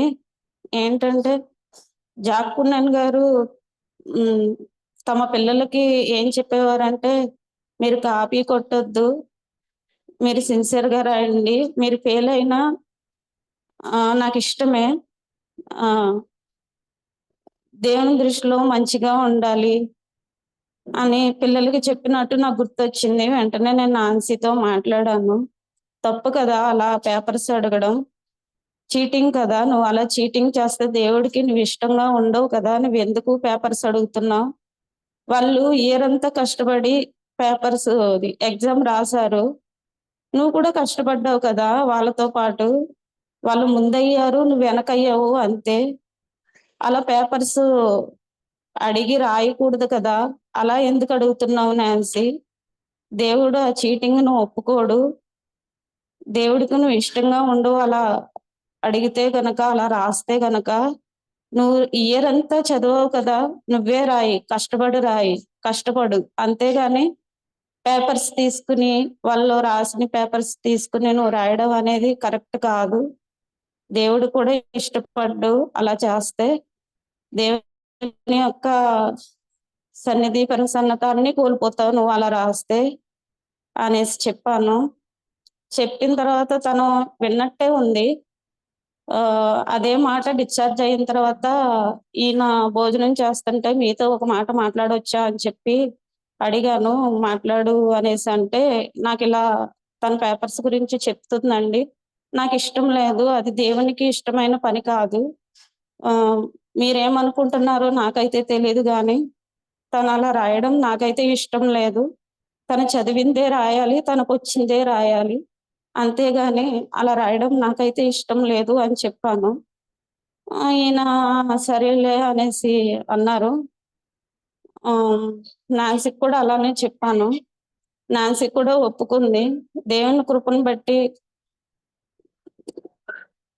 ఆ మాట పనిచేసింది అని నేను అనుకుంటున్నాను. ఎందుకంటే ఎగ్జామ్స్ చాలా బాగా రాసింది. లాస్ట్ లో అయితే 2 ఎగ్జామ్లు 2 పేపర్స్ కలిపి ఒకే రోజున రాసింది. చాలా హ్యాపీ అనిపించింది నాకు.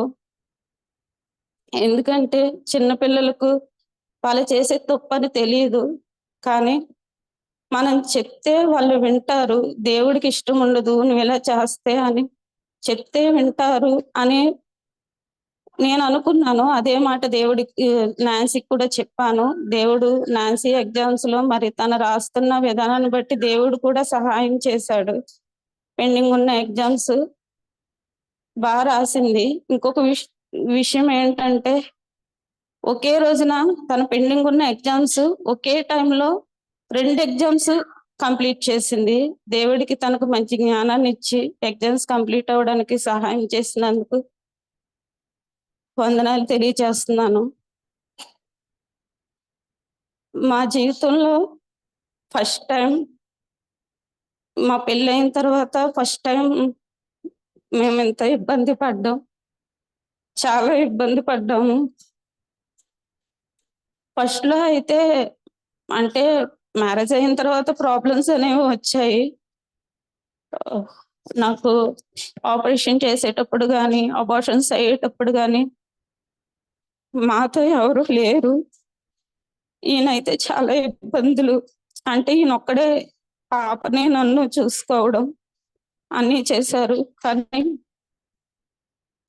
ఈసారి అయితే దేవుడు చాలా సహాయం చేశారు. నా బాధంతా ఒకటే, నాకు ఏదైనా ప్రాబ్లం వచ్చింది అని చెప్తే తను చాలా ఇబ్బంది పడతాడు కదా, తను ఒకడే కదా అని ఆలోచిస్తూ 1 month నేను కిడ్నీ స్టోన్ పెయిన్ పెండింగ్ పెట్టుకున్నాను. తను ఒకడే అయిపోయాడు, నా వల్ల తను చాలా ఇబ్బంది పడతాడు కదా అని. ఆ విషయంలో కూడా దేవుడు సహాయం చేసి సర్జరీ అవ్వడానికి కానీ, నాన్సీ విషయంలో కానీ దేవుడు సహాయం చేశారు. అమ్మ రావడం అనేది మా మ్యారేజ్ అయిన తర్వాత అమ్మ ఫస్ట్ టైం రావడం, కానీ తను రావడం అనేది చాలా ఊరటగా అనిపించింది. మరి తనకి ఎలా అనిపించిందో నాకైతే తెలియదు, కానీ ఫస్ట్ టైం కదా అమ్మ నన్ను కూర్చోబెట్టి చేస్తుంటే, అన్ని పనులు అమ్మ నన్ను కూర్చోబెట్టి చేస్తుంటే మా అమ్మతో నేను చాలా సార్లు అన్నాను, అమ్మ నువ్వు గనక ఫస్ట్ నుంచి నన్ను ఎలా చూసుకుంటే నాకు ఇంకా పిల్లలు పుట్టేవాళ్ళు కదమ్మా, అప్పట్లో ఎందుకు రాలేదు, ఇప్పుడు ఎందుకు వచ్చావు అని బాధేసి చాలా సార్లు అన్నాను. నాకు ప్రెగ్నెంట్ వచ్చినా పిల్లలు వచ్చినా చేసే వాళ్ళ లేరనే నేను ఆపరేషన్ చేయించుకున్నాను. ఇప్పుడు అమ్మ అలా చేస్తుంటే బాధ వచ్చి నేను చాలా సార్లు అడిగాను, అమ్మ ఫస్ట్ నుంచి ఇలా వస్తే నాకు కూడా ఇంకా పిల్లలు ఉండేవాళ్ళు, హ్యాపీగా ఉండేది కదమ్మా అంటే మా అమ్మగారు కూడా ఏడ్చారు. నిజంగా అమ్మ రావడం అనేది నాకు చాలా ఊరటనిచ్చింది. ఇంకొకటి ఏంటంటే నేను అనుకుంటున్నాను సురేష్ కూడా హెల్ప్ అవ్విందని అనుకుంటున్నాను. దేవుడే సహాయం చేశాడు ఆ విషయంలో కూడా. ప్రతి విషయంలో కూడా దేవుడు ఎంతగానో సహాయం చేశారు. మా జీవితం అనేది ఆయనతో ఇంకా అంటుకట్టబడ్డానికి సహాయం చేయాలని, మీరందరూ ప్రార్థన చేయాలని నేను మనస్ఫూర్తిగా కోరుకుంటున్నాను. మహిమ ఘనత ప్రభావాలన్నీ కూడా ఆయనకే చెందాలని మనస్ఫూర్తిగా కోరుకుంటూ ఈ చిన్న సాక్ష్యం దేవుడు దీవించును గాక. ఫైనల్ గా ఒక్క విషయం నేను మర్చిపోయినా చెప్తాను. తనకి ఇది లెగ్ పెయిన్ ఎలా తగ్గిందంటే ట్రీట్మెంట్ మూలంగా తగ్గలేదు, కానీ నిమ్రాలో డిశ్చార్జ్ అయిపోయింది. నాన్సీని అడ్మిట్ చేసిన తర్వాత మన బ్రదర్ లింకన్ గారి వాళ్ళ పాప వాళ్ళ అత్తగారు నవోమి గారు, ఆవిడ యాక్చువల్ పక్క బెడ్డే, తను అడ్మిట్ అయినప్పుడు వాళ్ళు కూడా అడ్మిట్ అయ్యారు. పక్క బెడ్ అనమాట. వాళ్ళతో మాట్లాడుకున్నారు, ఇట్లా ఇదైందని చెప్పింది. తను డిశ్చార్జ్ అయిపోయిన తర్వాత నాన్సీ అడ్మిట్ అయింది. సరే ఇక తను ఉండాలి నాన్సీ దగ్గర, నేనేం బయటకు వెళ్తున్నాను. ఈలోపు తన ఇబ్బందిని చూసి ఏంటి ఇట్రా అని పిలిస్తే ఇలా అని చెప్తే కట్టు తీసేసి ఆవిడ పాపం ఇట్లా బెనికిని ఇట్లాంటివన్నీ తోముతారంట. తోమి పాపం చాలా మందికి ఇదైందంట. నేను తోముతానని చెప్పి 3 days తోమింది ఆవిడ. నరంలో రక్తం గడ్డలు కట్టేసిందంట. ఆ రక్తం గడ్డలు కట్టేసినవన్నీ ఆవిడ 3 days తోమింది. ఆ తోమిన దానికి మళ్ళీ ఇంకా 2-3 days బాగా పెయిన్. ఇక దేవుడి దయ వల్ల తోమటం మూలంగా తగ్గింది. అది మెడిసిన్ కూడా కరగదంట ఆ గడ్డలో. పాపం ఆవిడ గట్టిగా మెల్లిగా బాగా ఇచ్చేసింది. అలా తనకి యాక్చువల్గా ఫ్రాక్చర్ లేదు, ఇక అది మేబీ మెలి తిరిగిపోయి ఆ నరాల్లో రక్తం గడ్డ కట్టేయటం మూలంగా అలాగా అయిందని ఆవిడ చెప్పింది. యాక్చువల్గా అప్పటి నుంచి ఆ 3 days తర్వాత నుంచి తనకి పెయిన్ లేదు. ఇది ఈ పెయిన్ స్టమక్ పెయిన్, ఈ పెయిన్ ఏమో స్టెంట్ మూలంగా పెయిన్ వచ్చింది. ఇక ఆ రకంగా స్టెంట్ పెయిన్ తగ్గింది, అలాగే లెగ్ పెయిన్ కూడా తగ్గింది. దేవుని నామానికి మహిమ కలుగును గాక. Thank you brothers and sisters.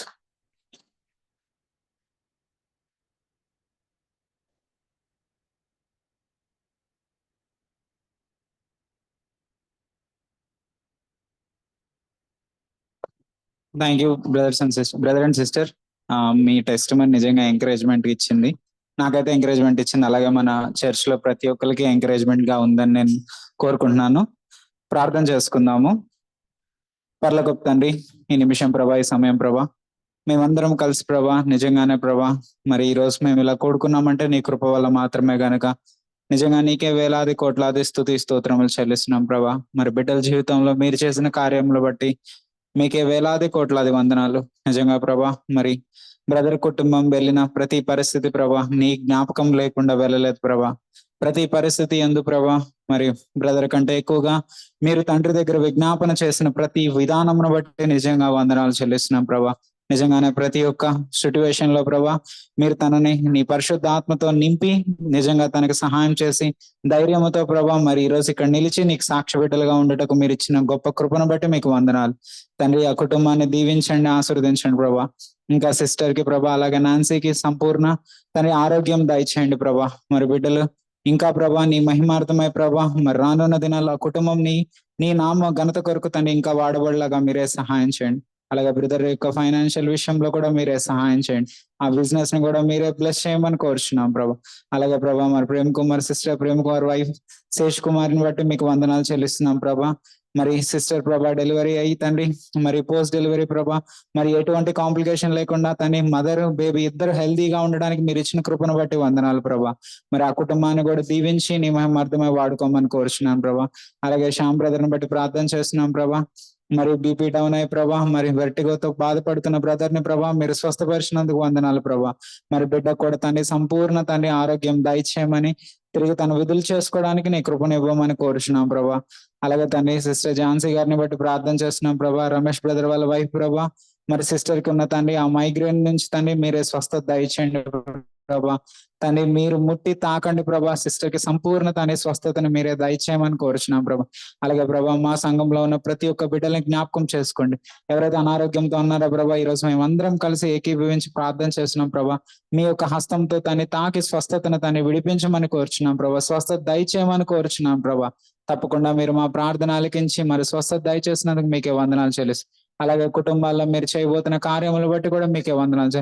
ప్రతి కుటుంబాన్ని ప్రభా సాక్షి బిడ్డలాగా మీరు నిలుపమని, వాళ్ళ జీవితంలో చేస్తున్న ప్రతి పని యందు మీ యొక్క ఆత్మతో నింపి పరిశుద్ధాత్మ సహాయంతో జయించేలాగా ప్రభా ఒక వెలుగుగా ఉండటకు మీరు సహాయం చేయబోతున్నందుకే మీకే వందనాలు చెల్లిస్తూ, కానీ ఈ కూడికంతా నీకు మహిమార్థమై జరిగినందుకు మీకే వందనాలు చెల్లిస్తూ, సమస్త ఘనత మహిమ నీకే చెల్లిస్తూ అతి త్వరలో రాబోతున్న యేసు బతిలాడి వేడుకొని నడుచున్నాను తండ్రి. ఆమేన్. కూడికింతటితో ముగిసింది. Thank you brothers and sisters.